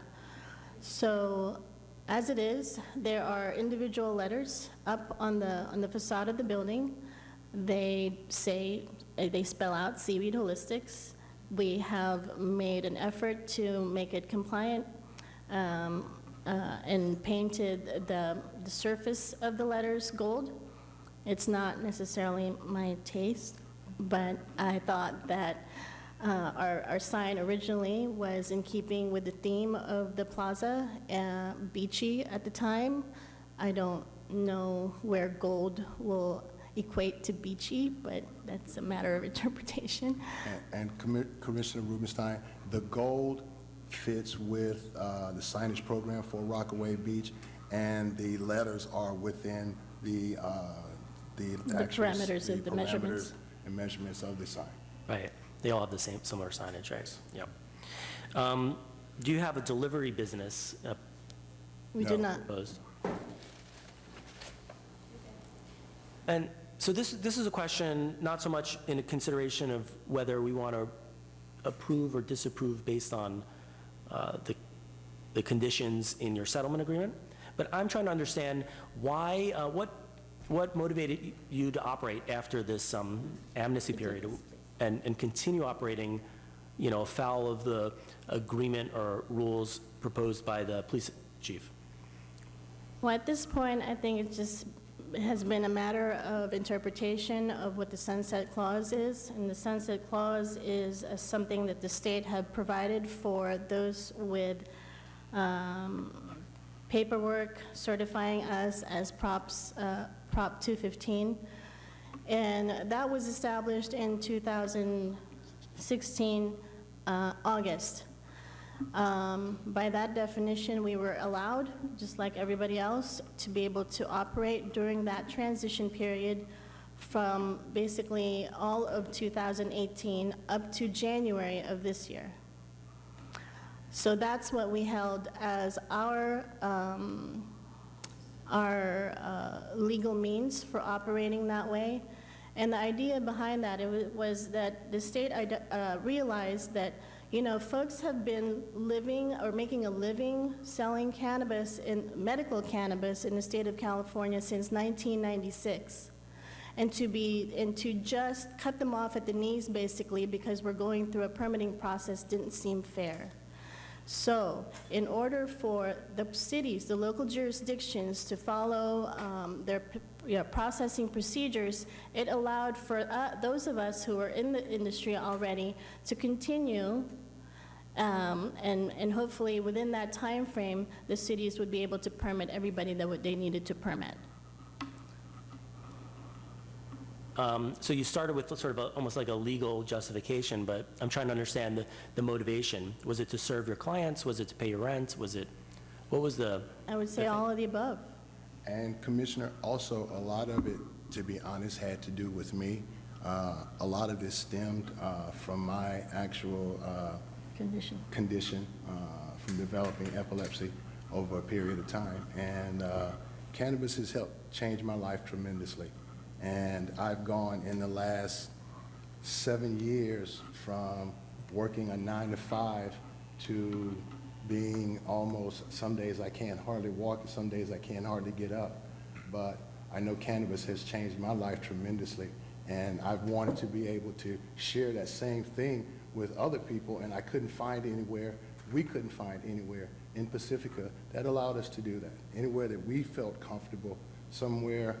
I didn't want to go somewhere where some 20-something-year-old with her tits out is serving me cannabis and everything. I wanted to go somewhere where I felt comfortable that I could get the medicine that I was looking for, that I could get the information that I was looking for. And that's what we set out here, and my wife set out to build and develop. Yeah. I mean, it's not a pitch. We understand that cannabis is widely available. What I'm trying to understand is, like, you know, we live in a small town, Pacifica, right? Operating a business illegally seems pretty bold. And I'm just wondering. That's why we never thought we were operating illegally. Again. Okay. Again, according to the sunset clause, and I think you probably have a copy of the sunset clause within the paperwork that you were giving, but we were operating according to that. And during that time that we were operating, we were going back and forth with our legal representation, also with the city, and that's how we accrued. And the BBC also, the Bureau of Cannabis Control for the state. And that's how we accrued these attorney's fees. And during that time, we felt completely legal for operating under Prop 215 according to what the Sunset Clause stated.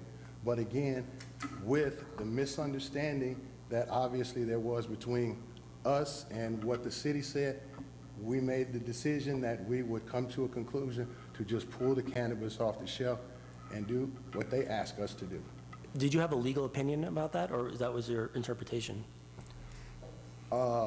I actually have a legal opinion about that, because the legal opinion, based on what the Sunset Clause said that we should have been able to operate till January the 9th of 2019, of this year. But the reason that we took stuff off the shelf, because we were threatened, and we couldn't afford a lawsuit against the city at the time, to be perfectly honest. Again, I'm only asking these questions because the biography and the benefit of this business was mentioned for most of the presentation, and I'm again trying to understand the difference between an operator who wants to be in compliance with local laws and even follow these conditions, and one that doesn't. And So I'm going to end my questions there, but that's the sense that I was trying to get. Well, Commissioner, I'd just like to state that we've been in compliance with everything that the city has asked from us. As I said before, the police chief has had a couple of officers on different occasions come to our store to inquire about things that have happened outside of our store to have access to our camera system. And during that time, too, we were still operating. We had no problems with allowing them in to view our camera system or anything like that. I think if we were doing something illegally, we wouldn't have so openly invited the officers in to our store, sir, if we honestly felt like we were doing something illegal. And we've been business owners in Pacifica for a number of years, and I think the people that know us honestly know that that's not who we are. Okay, I've taken a lot of time, which is not my usual, and I will pass it to my Commissioner Big Sick. Thank you very much. Before I ask my questions of you, I have a question for the city attorney because it informs my questions of you. And city attorney? Yes. Proposition 215 and a sunset clause has been brought up quite a bit now. Is there a sunset clause that would have allowed them to operate? Well, I'm not aware of a sunset clause that would supersede SB 94 or the city's local ordinance. The city's municipal code ordinance, Ordinance 818 and 819 were adopted around November of 2017. And as you probably know, SB 94 allows cities, local jurisdictions to retain the discretion of whether or not to regulate cannabis, retail cannabis operations. And so the city did choose to regulate retail cannabis operations with the adoption of ordinances 818 and 819. So in other words, at the point in time in which the city took the proverbial ball, any protections offered under this other thing ceased to be because we were deciding at that point what was allowed and what was not? Correct. The city chose to adopt regulations, and that is how the code enforcement action began. And Chief, with that understanding at that point, you turned to our applicant and said it would probably be in your best interest at this point to cease operations that are not allowed under our current code? That was the conversation we had on December 22nd, 2017, prior to any conversation we had with the applicant about 215. And you mentioned a couple, oh, go on. In the conversation that we had on December 22nd, 2017 at the police department, the applicant and her husband explained to me that upon the adoption of the ordinance, they were preparing to open, and they were trying to do the right thing and get their permit. They were frustrated that they couldn't get it immediately. They told me they had rent to pay. They told me they had customers that they wanted to start serving. They told me they weren't conducting any business. After trying to come to me to see what they could do to get the permit, and I admonished them that they could not conduct cannabis activities under our ordinance, as it stated in my memo, they tried to go to the Bureau of Cannabis Control to get a temporary permit, which you have to be authorized by your local jurisdiction. I was contacted by the BCC, and I said, no, they're not authorized at all. They were denied that. They called my office as well as the planning department on a few occasions talking about a temporary permit they could receive. They started citing sections of our municipal code, things that didn't have anything to do with cannabis. Clearly there was a misunderstanding on their part. They were trying to find out if they could operate. And again, they were explained, you cannot operate. And then at some point, they either received some advice or decided upon themselves that they could go ahead and open a new business under Proposition 215, contrary to our laws. Okay. We made every attempt to educate them to try and keep them out of trouble. I don't want to see anybody get into trouble, nor do I want to see any business fail. We did everything we could. They made their decisions. Okay. As to condition number 1, or excuse me, part 1 of condition 20,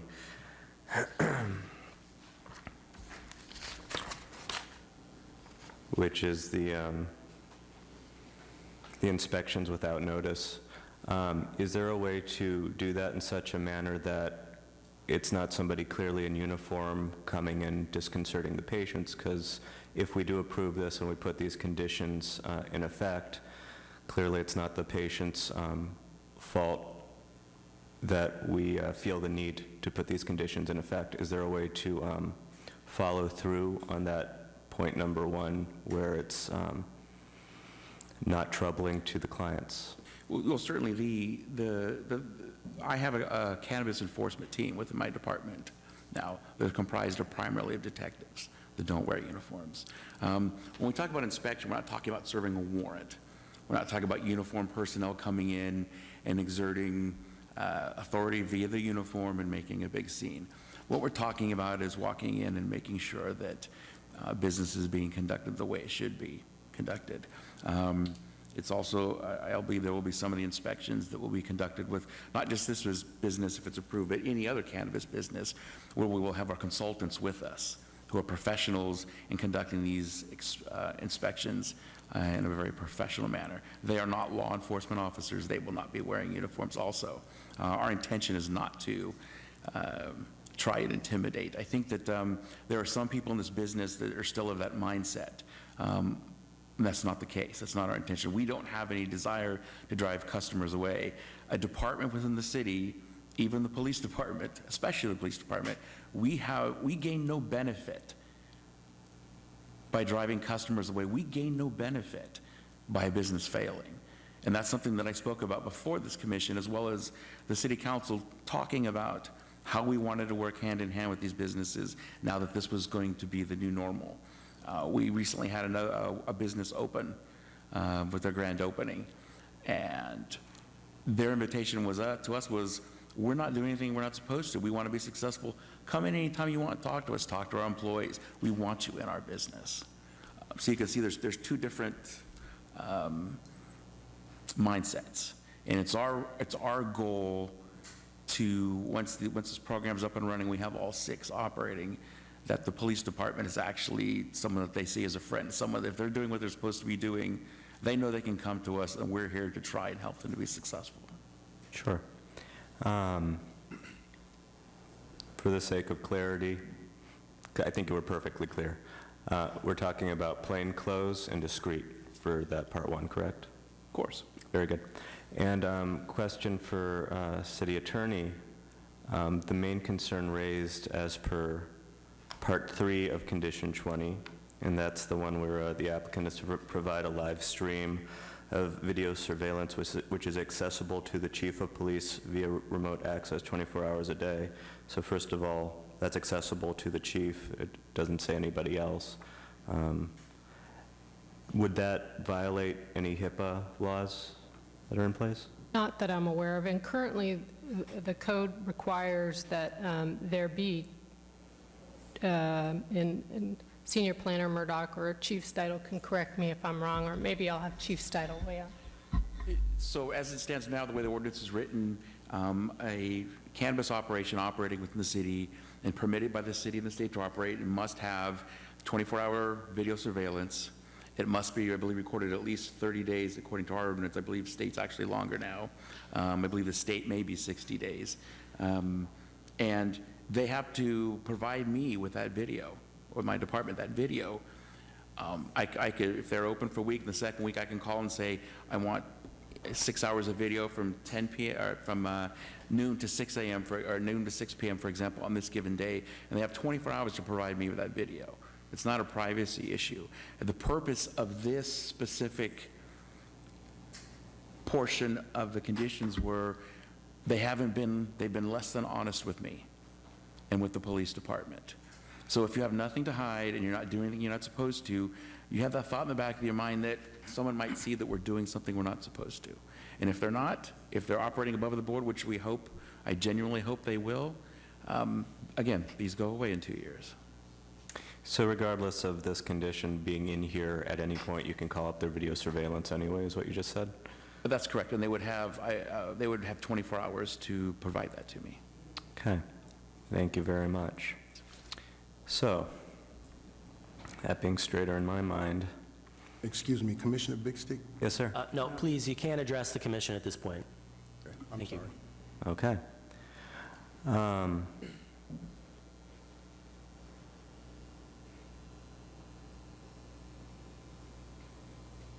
Oh, that was my question. You're applying for strictly medicinal or medicinal and adult use? Yes.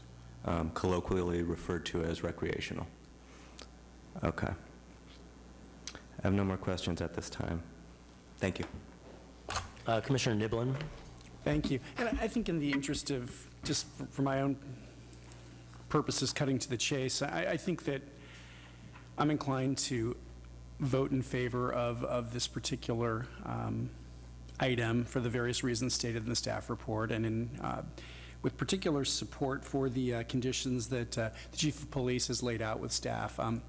I am, frankly, on some level, troubled by the proposition that we're dealing with a circumstance where city ordinances were not complied with for whatever reason, maybe with innocent intent, but I don't think there was any ambiguity about the underlying facts and what gave rise to the violations, whether or not somebody agrees that they're it's okay to ignore city ordinances or not.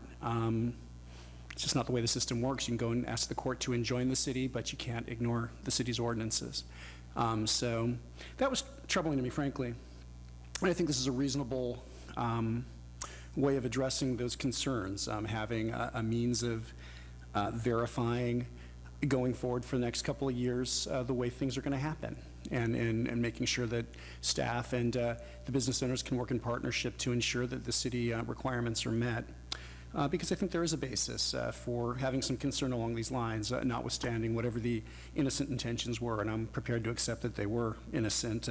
Doesn't change the fact that we are where we are and things occurred the way they did.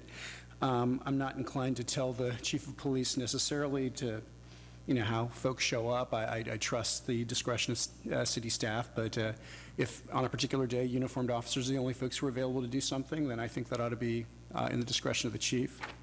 And similarly, I assume that a reference in Condition 3 to the chief having access is a reference to the chief's force as a whole, having access as properly delegated by the chief to video surveillance as it comes down. I wouldn't expect you to necessarily be doing all that stuff yourself. So I'm not reading that as a mandate that only you can see the video footage. Just that's my own perspective. But otherwise, I'm, again, going to vote in favor of this, and I guess that's what I've got to say. Okay. I have a quick question. Are health inspections for restaurants scheduled in advance, or the inspectors just show up? Do you know? I don't. I'm just curious if that's... So the county actually handles restaurant inspections. Sorry. Thank you, Commissioner Niblin. This Okay. is his area of So you expertise. don't know. I'm just curious. I don't know. I'd like to reiterate what Police Chief Stedel said, that, our job here is to make sure businesses thrive in Pacifica and buildings get built in Pacifica. I'm troubled about, the comment from our Chief of Police that you may not have been truthful. Lying to the police is a no-no. So I'm still on the fence, actually, but I'd like to pass it on to Commissioner Campbell. Well, I do agree with Commissioner Neblin that the conditions as the staff has provided them should remain unaltered. There's no reason to treat the cannabis industry different than you would treat other industries that are subject to inspection. Uniformed county inspectors from DTSC inspect hazardous and solid waste facilities. County inspects fast food establishments with badges. You've got the police, ABC would inspect unannounced liquor stores. So I am, I guess,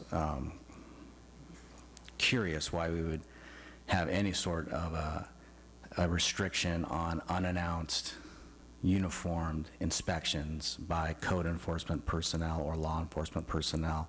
It would seem completely unique and bias in favor of the cannabis industry if we went any other way, which would lead you into an arbitrary and capricious kind of area. So I'm in favor of what Commissioner Neblin said as far as all the conditions being put forth. I would note that I'm troubled by the history as well of this facility.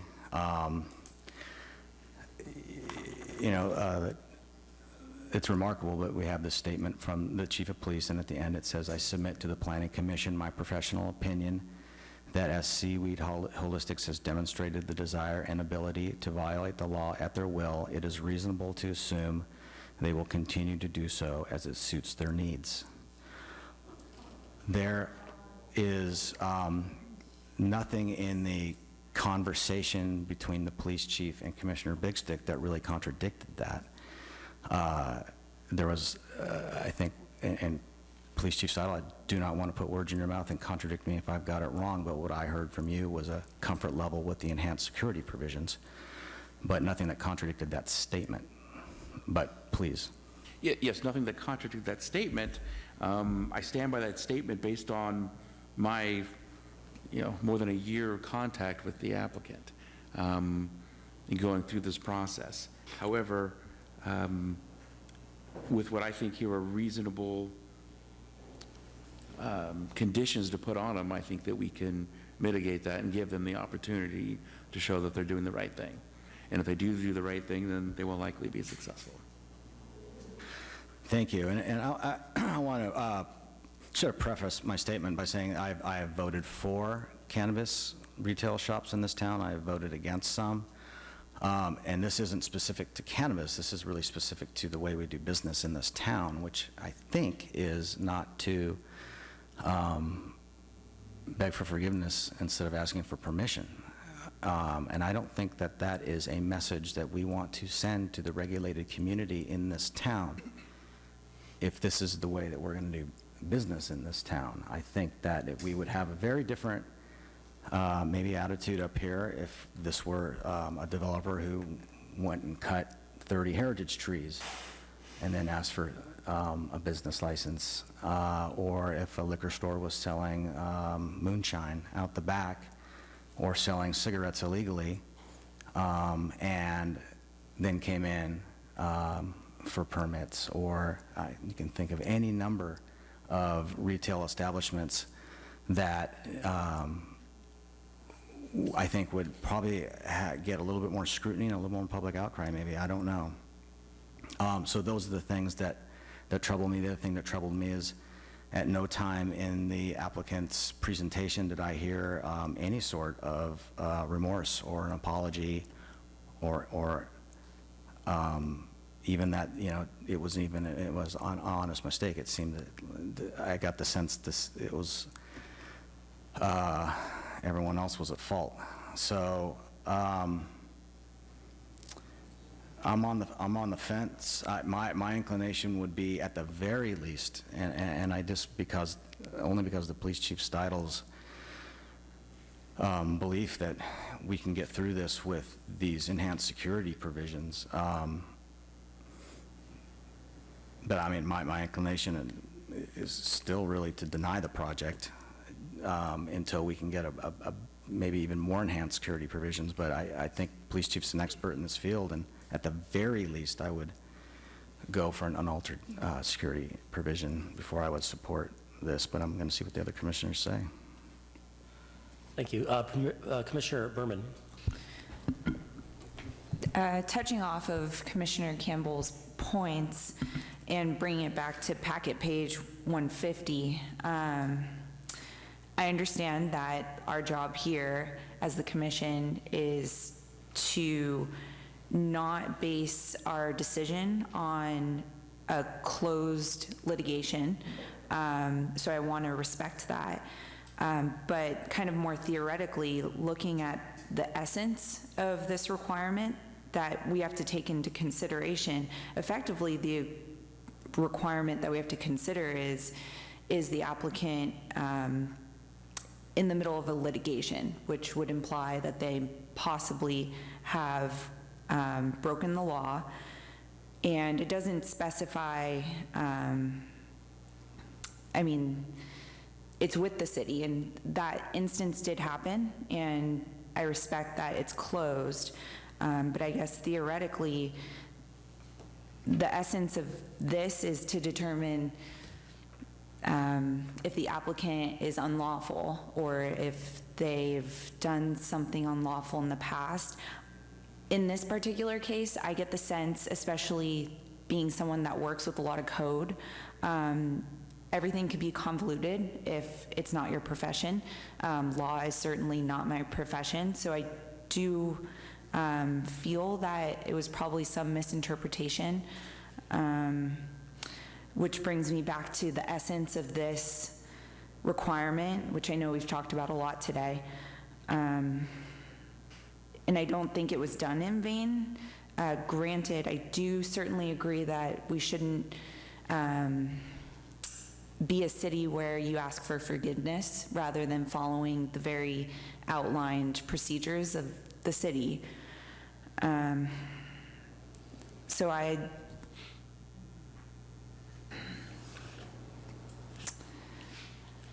guess I am somewhat on the fence, but in looking at the city as a whole and this business, which has been living in Pacifica longer than I have lived in Pacifica, it brings decent revenue to the city, which we benefit from. It's local, which I'm sure everyone in Pacifica is very pro-local commerce. And it's a staple of Rockaway, and I'm inclined to be in favor of the applicant's proposal.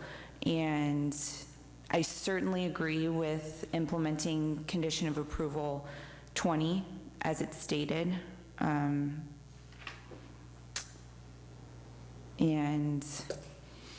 yeah, that's pretty, I just wanted to kind of voice a different perspective. Thank you. Commissioner Big Stick, please. Thank you. So when the time comes pending for the deliberation, I am inclined to make a motion. Before I get there, you know, I came to this finding number 9, the cannabis operation is not likely to violate any provision of the Pacifica Municipal Code or condition imposed by a city-issued permit or any provision of any other local or state regulation or order or any condition imposed by permits issued in compliance with those laws. Fine. And then I read the conditions under which we were supposed to be approving this, and I read that very last line of our packet here, which is a pretty damning line. So the first word I read from the chief suggested strongly to me this was not a good idea. The applicant to provide a live stream of video surveillance, I thought to myself, well, if I have to put them on house arrest to approve this, do I want to approve this? And so I had these questions on my mind, which I really don't like. And I'll go into why I don't like having these questions on my mind in a moment. But then, you know, statement number 2 from the chief of police, who is sitting right in front of me, he stated clearly and in a manner I was comfortable with that as long as these conditions are in place, he's comfortable with us approving this. I heard the applicant's concerns about conditions 1 and 3. The chief is telling me this isn't going to be somebody busting in full uniform saying, hey, are you doing okay? It's going to be plain conditioned folk who are doing things discreetly. Apparently, this video surveillance is available for call-up at any time, regardless of whether or not we put a live feed into the station. So I'm not particularly concerned at that point. And on top of that, this is not strictly a medicinal use facility. This is also adult use. So it's that also, which just puts a little more space in my head between any HIPAA violation, which could be, which apparently is not there, and what this is. So, I'm somebody who I think the first time I used cannabis was about 20 years ago, long before cannabis was legal. I did it under circumstances in which, in my household, it was understood that it should not be done outside of the household under stupid circumstance, but this was not something to be regarded as a harm to others, and therefore, as long as we were doing no harm to others within this context, we were breaking what was then the law. It's a law which I have for a very long time disagreed with, which is why I gladly voted to legalize cannabis use the second I had the opportunity to. I think I voted for the last one that came down the pike, which didn't pass also. This is medicine. Every medicine that's probably ever been invented has at times not been used in the way it probably should have been used, and that's a condition of human nature to a point. And fear is a very powerful thing. I know that in my case, knowing that cannabis has been legalized, the first thing that occurred to me was to find the first police officer I could and, take a hit in public and say, hey, guess what I can do now? Because that's my sensibility, but that's not everybody's sensibility, and there's still a stigma attached to a law because, frankly, laws should be respected, and laws should be obeyed, and laws should be written in such a way that they are always respectable and always something that should be obeyed as a matter of course because they're always a good idea. And we as a society have decided together that at this point that's not the case. And fear is a powerful thing, and while I'm somebody who's inclined to look at a fear and say, no, this is not the way I conduct my business, I'm going to rise above a fear, especially when it has nothing to do with keeping me safe. I appreciate and respect that others might come into a situation in which they don't need to be afraid testing those waters because they've been made afraid for what from their angle is good reasons. I believe our chief, when he tells us they gave fair warning that operations should cease the way they were being conducted. I don't like that operations continued that way.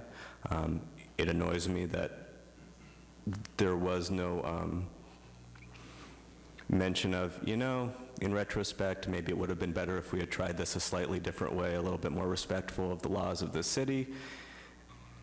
That being said, I do believe fully, first of all, I don't live in a vacuum. I'm a Pacifica resident, and I have seen you, just as a community member, being exemplary.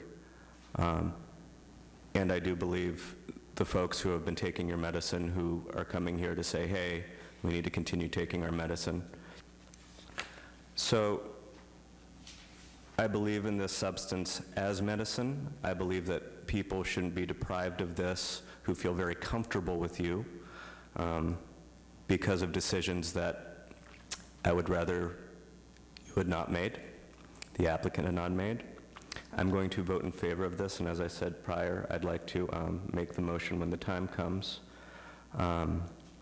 And being truly annoyed of these three conditions, especially that number 3, which is constant surveillance. The chief says he's comfortable with us putting this through with those conditions in place. I'm going to go along with that as I'm voting yes to allow folks who are comfortable receiving their medication from you to continue receiving their medication from you. Commissioner Campbell? Oh, sorry, Berman. Last quick question, and hate to think of it, but this is towards staff and police chief. If the applicant were to violate the municipal code laws or have another violation during the time where the inspections are taking place, what is the process? What are the repercussions? Has this happened before? Or has it happened before to a shop that currently sells cannabis? No, it has not. A shop operating legally, no, it has not.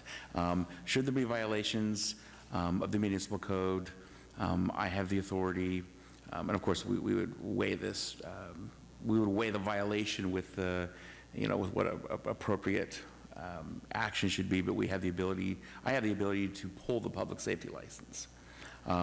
If I were to do that, and that were to be upheld, they wouldn't be able to operate.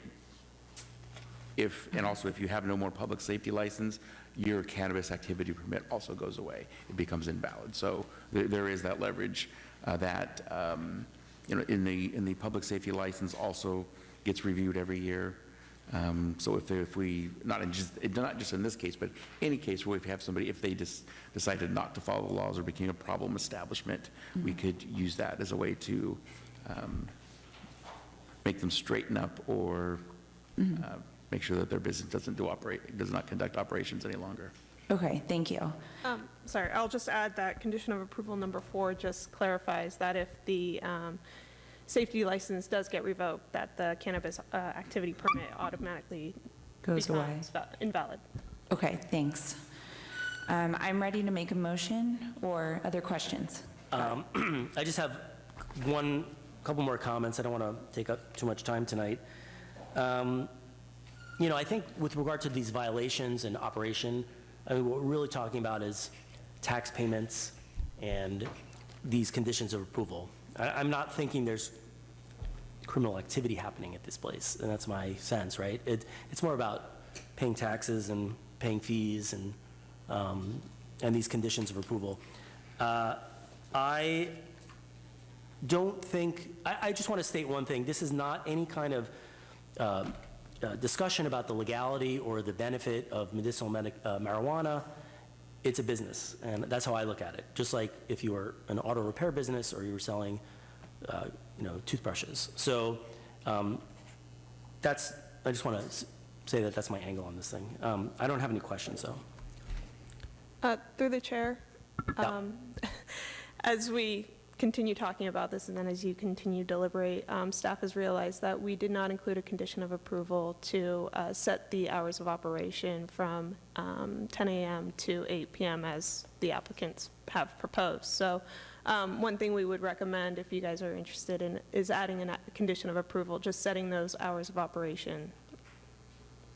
And we have language available for you if it's desired. I guess we wouldn't know if there are any hours of operation conditions in the Rockaway Plaza over there, right?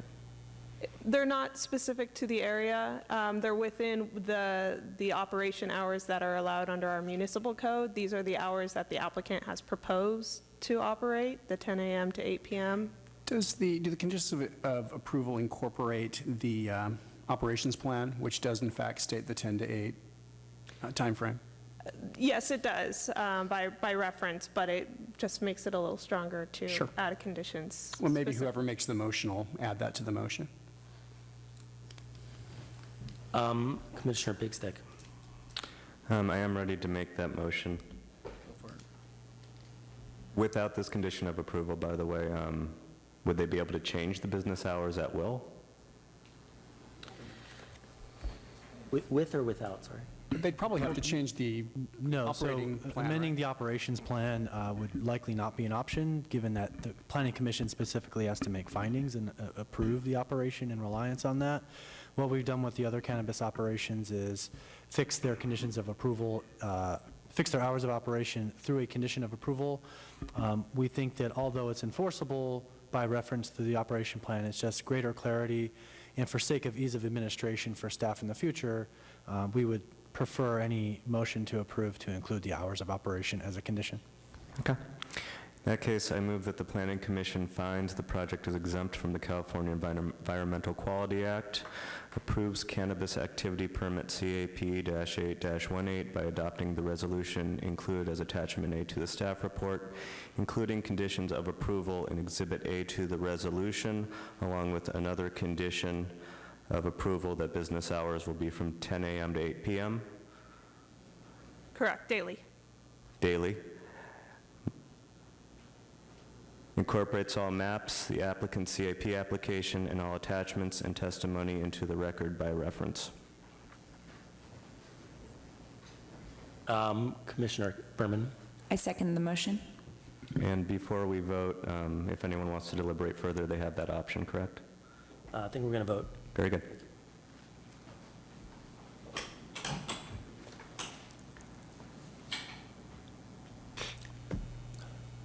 Okay, you have an approved project. Congratulations. Thank you very much. Excuse me, Commissioners, I know I'm probably not supposed to say this, but I'd also like to say, in the past, whenever the Chief of Police has asked us to use our cameras, we've given them access to our cameras with no problem. Also, too, before, when they've had code enforcement has been into our place to inspect us. You don't need to, we've already decided, and you But can Chief, talk. I just would want you guys to, I want you to know and understand that we're not criminals at all. We had a misunderstanding of some of the law. Thank you. But we're not criminals. I encourage you to write a letter to the police chief.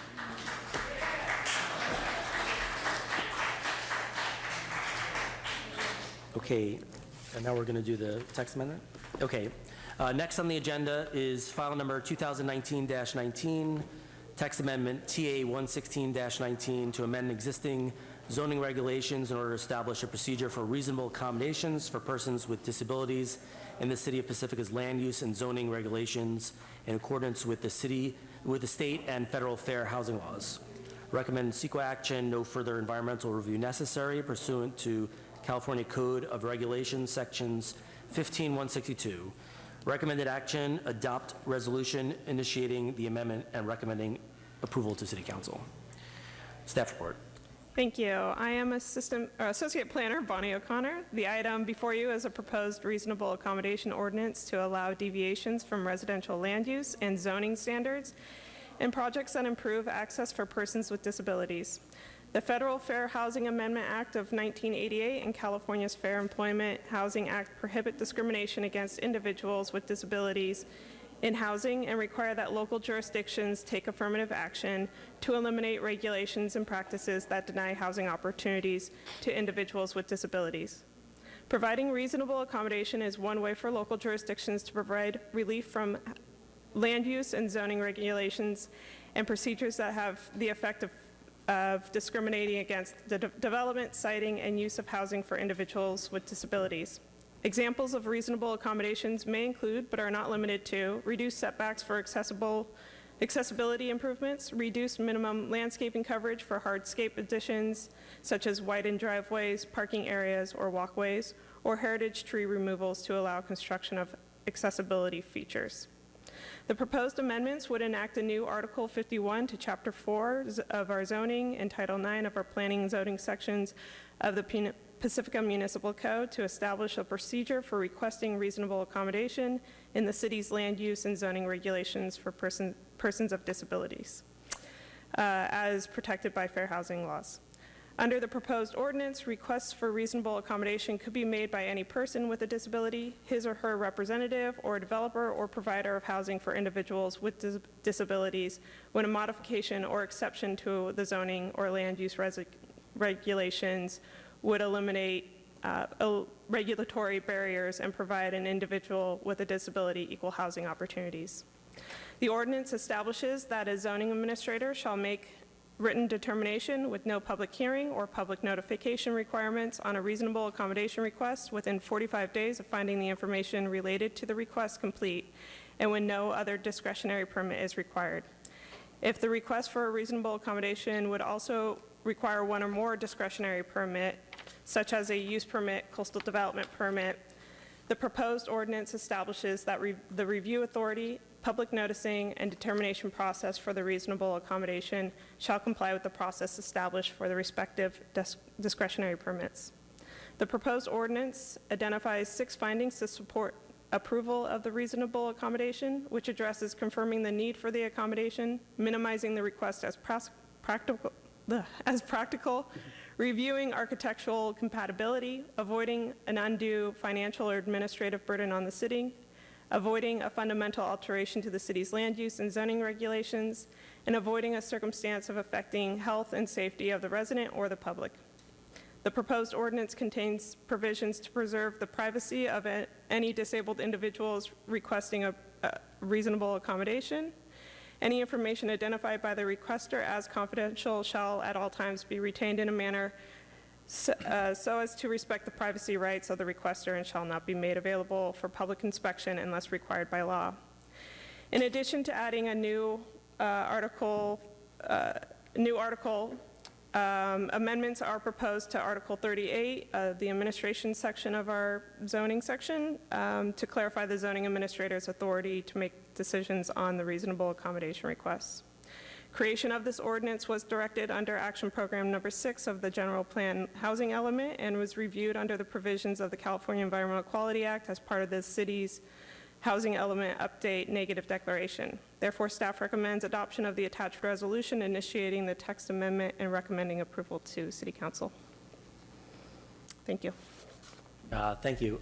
Questions for staff? No questions? Okay. Should we vote? So maybe, I don't know if there's anybody here who'd like to speak to the matter. Oh, yeah, I should. Yeah. Is there anybody here who would like to speak to the matter? Please fill up a card. Talking to you guys. Okay, nobody's coming up, so Close the public hearing. we're closing the public hearing. Anybody? Commissioner Nibley. Thank you. Looks to me like this is something that is entirely appropriate for us to be proceeding on in light of some of the federal and state law that governs in this area. I think the staff report lays out real well the rationale and the various findings that we would be looking at in any particular case of a request for an accommodation. So I'm in favor of this matter, and I'd be prepared to make a motion on it at some point.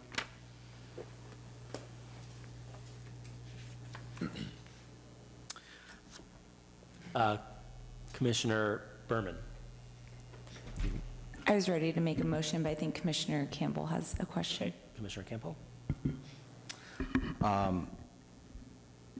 Just one quick question as far as no, I'm going to withdraw it. Okay, Commissioner Big Stick. Yeah, I just, for those who maybe haven't read through this but might be watching, it addresses folks with disabilities, and basically what we're doing is making it simpler and showing a very clear path to make accommodations in our building code for those with disabilities, and it, as far as these things go, is pretty straightforward and makes sense, and happy to vote yes. Commissioner Campbell. As far as the Complete Streets initiative that cities have, does this kind of touch on that?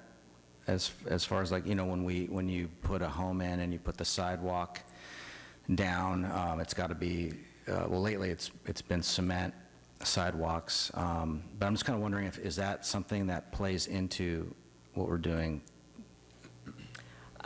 So the complete streets, that requirement's usually triggered when work is being done that would affect the streets, such as a new house being built. And adding sidewalks would be a part of that. I think the standards of the sidewalks are already within ADA requirements. What this ordinance would do is provide relief for those that are needing accommodations for their disability, which may result in maybe a wider sidewalk or some pavement adjacent to the sidewalk in front of their house to allow them to maneuver for a certain reason or something along that line. Okay, and just indulge me for 1 minute. Would this prevent, instead of cement sidewalks, aggregate, crushed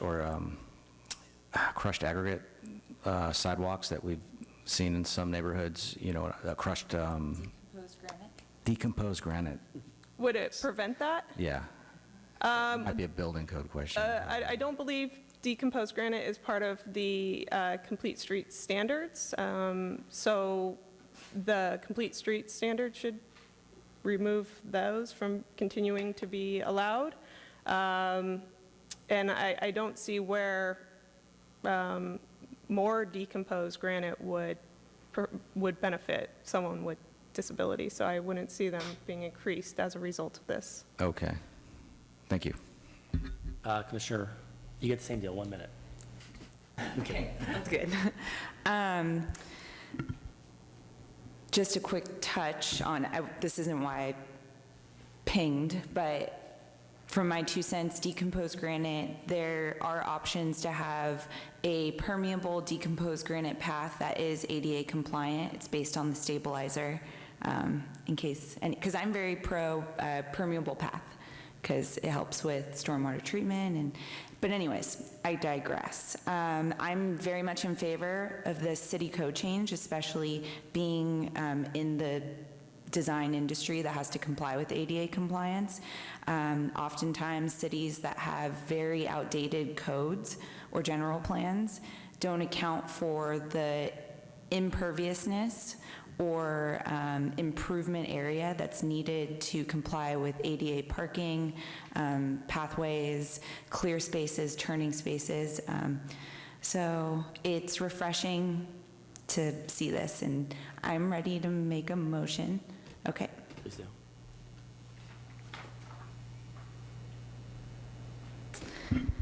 I move that the Planning Commission recommends the City Council to find that the proposed ordinance was reviewed under the provisions of CEQA as part of the City of Pacifica Housing Element Update 2015 to 2023 Negative Declaration, State Clearinghouse number 2015-032-024, and to adopt the resolution included as Attachment A to the staff report to initiate the text amendment and recommend approval to the City Council, and incorporates all maps and testimony into the record by reference. Commissioner Niblin? I'll second Commissioner Berman's motion. Okay, please vote.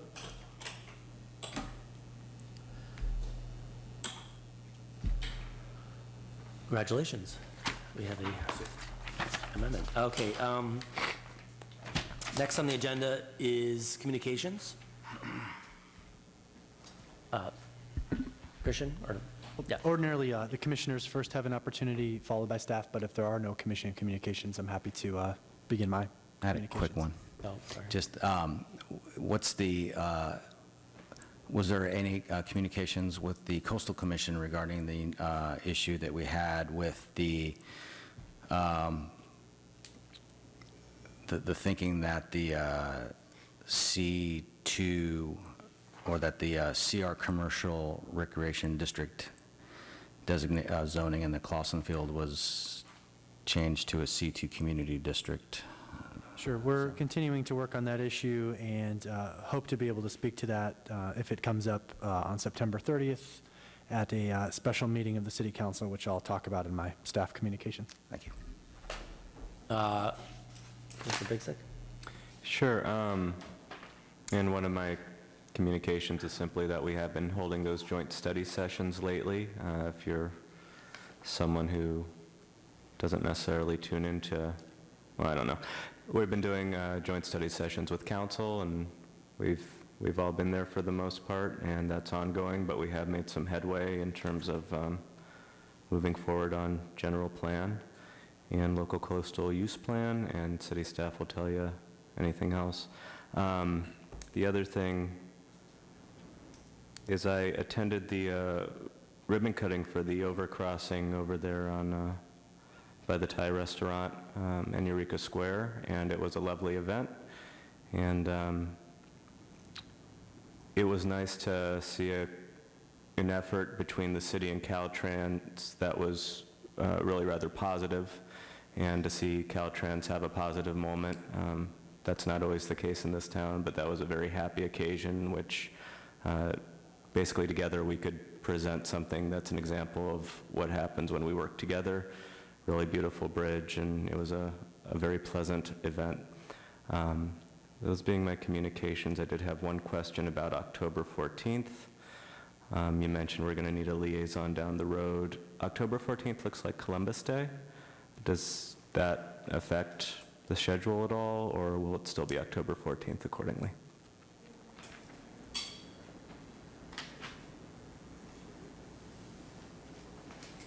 I don't believe we observe that holiday per the city's memorandum of understanding with its staff. So I think for now, we'll stick with that date, and if that changes, I'll reach out via email to the commissioners so they can update their calendars. Very good, thank you. Thank you. I actually had one item to add to the mix. We had the the city council take up an appeal from the planning commission. I'm sorry, Christian, I'm drawing a blank on the address of the property. Lot 37 Salata Avenue is how the project is known. Thank you, Lot 37 Salata Avenue. And it was, you'll recall, this was the development, the residence that was Sans Garage, one parking space out front. And the city council had a robust conversation about all that. And the upshot of all of that conversation is we're going to see that project most likely again. One of the things that came up was a discussion of perhaps a two-car alternative rather than a two parking space alternative, I'm sorry, rather than a one parking space project, which is what we sent up to City Council. So more to follow on that. Okay. Staff communication. Yeah, now we're in staff communications. Sorry. Thank you. So appreciate the commissioners touching on two of the key points I wanted to make. Commissioner Big Stick, I wanted to extend staff's gratitude to the commissioners who were able to participate in either or both of the joint study sessions that we held with the City Council on August 26th and September 3rd. I think they were very helpful and informative for both bodies as well as the community. We covered a lot of ground in those two meetings, which really got us to a point of being able to move forward with some of the edits to those documents to update them from the versions they're in now, which is the 2014 edition.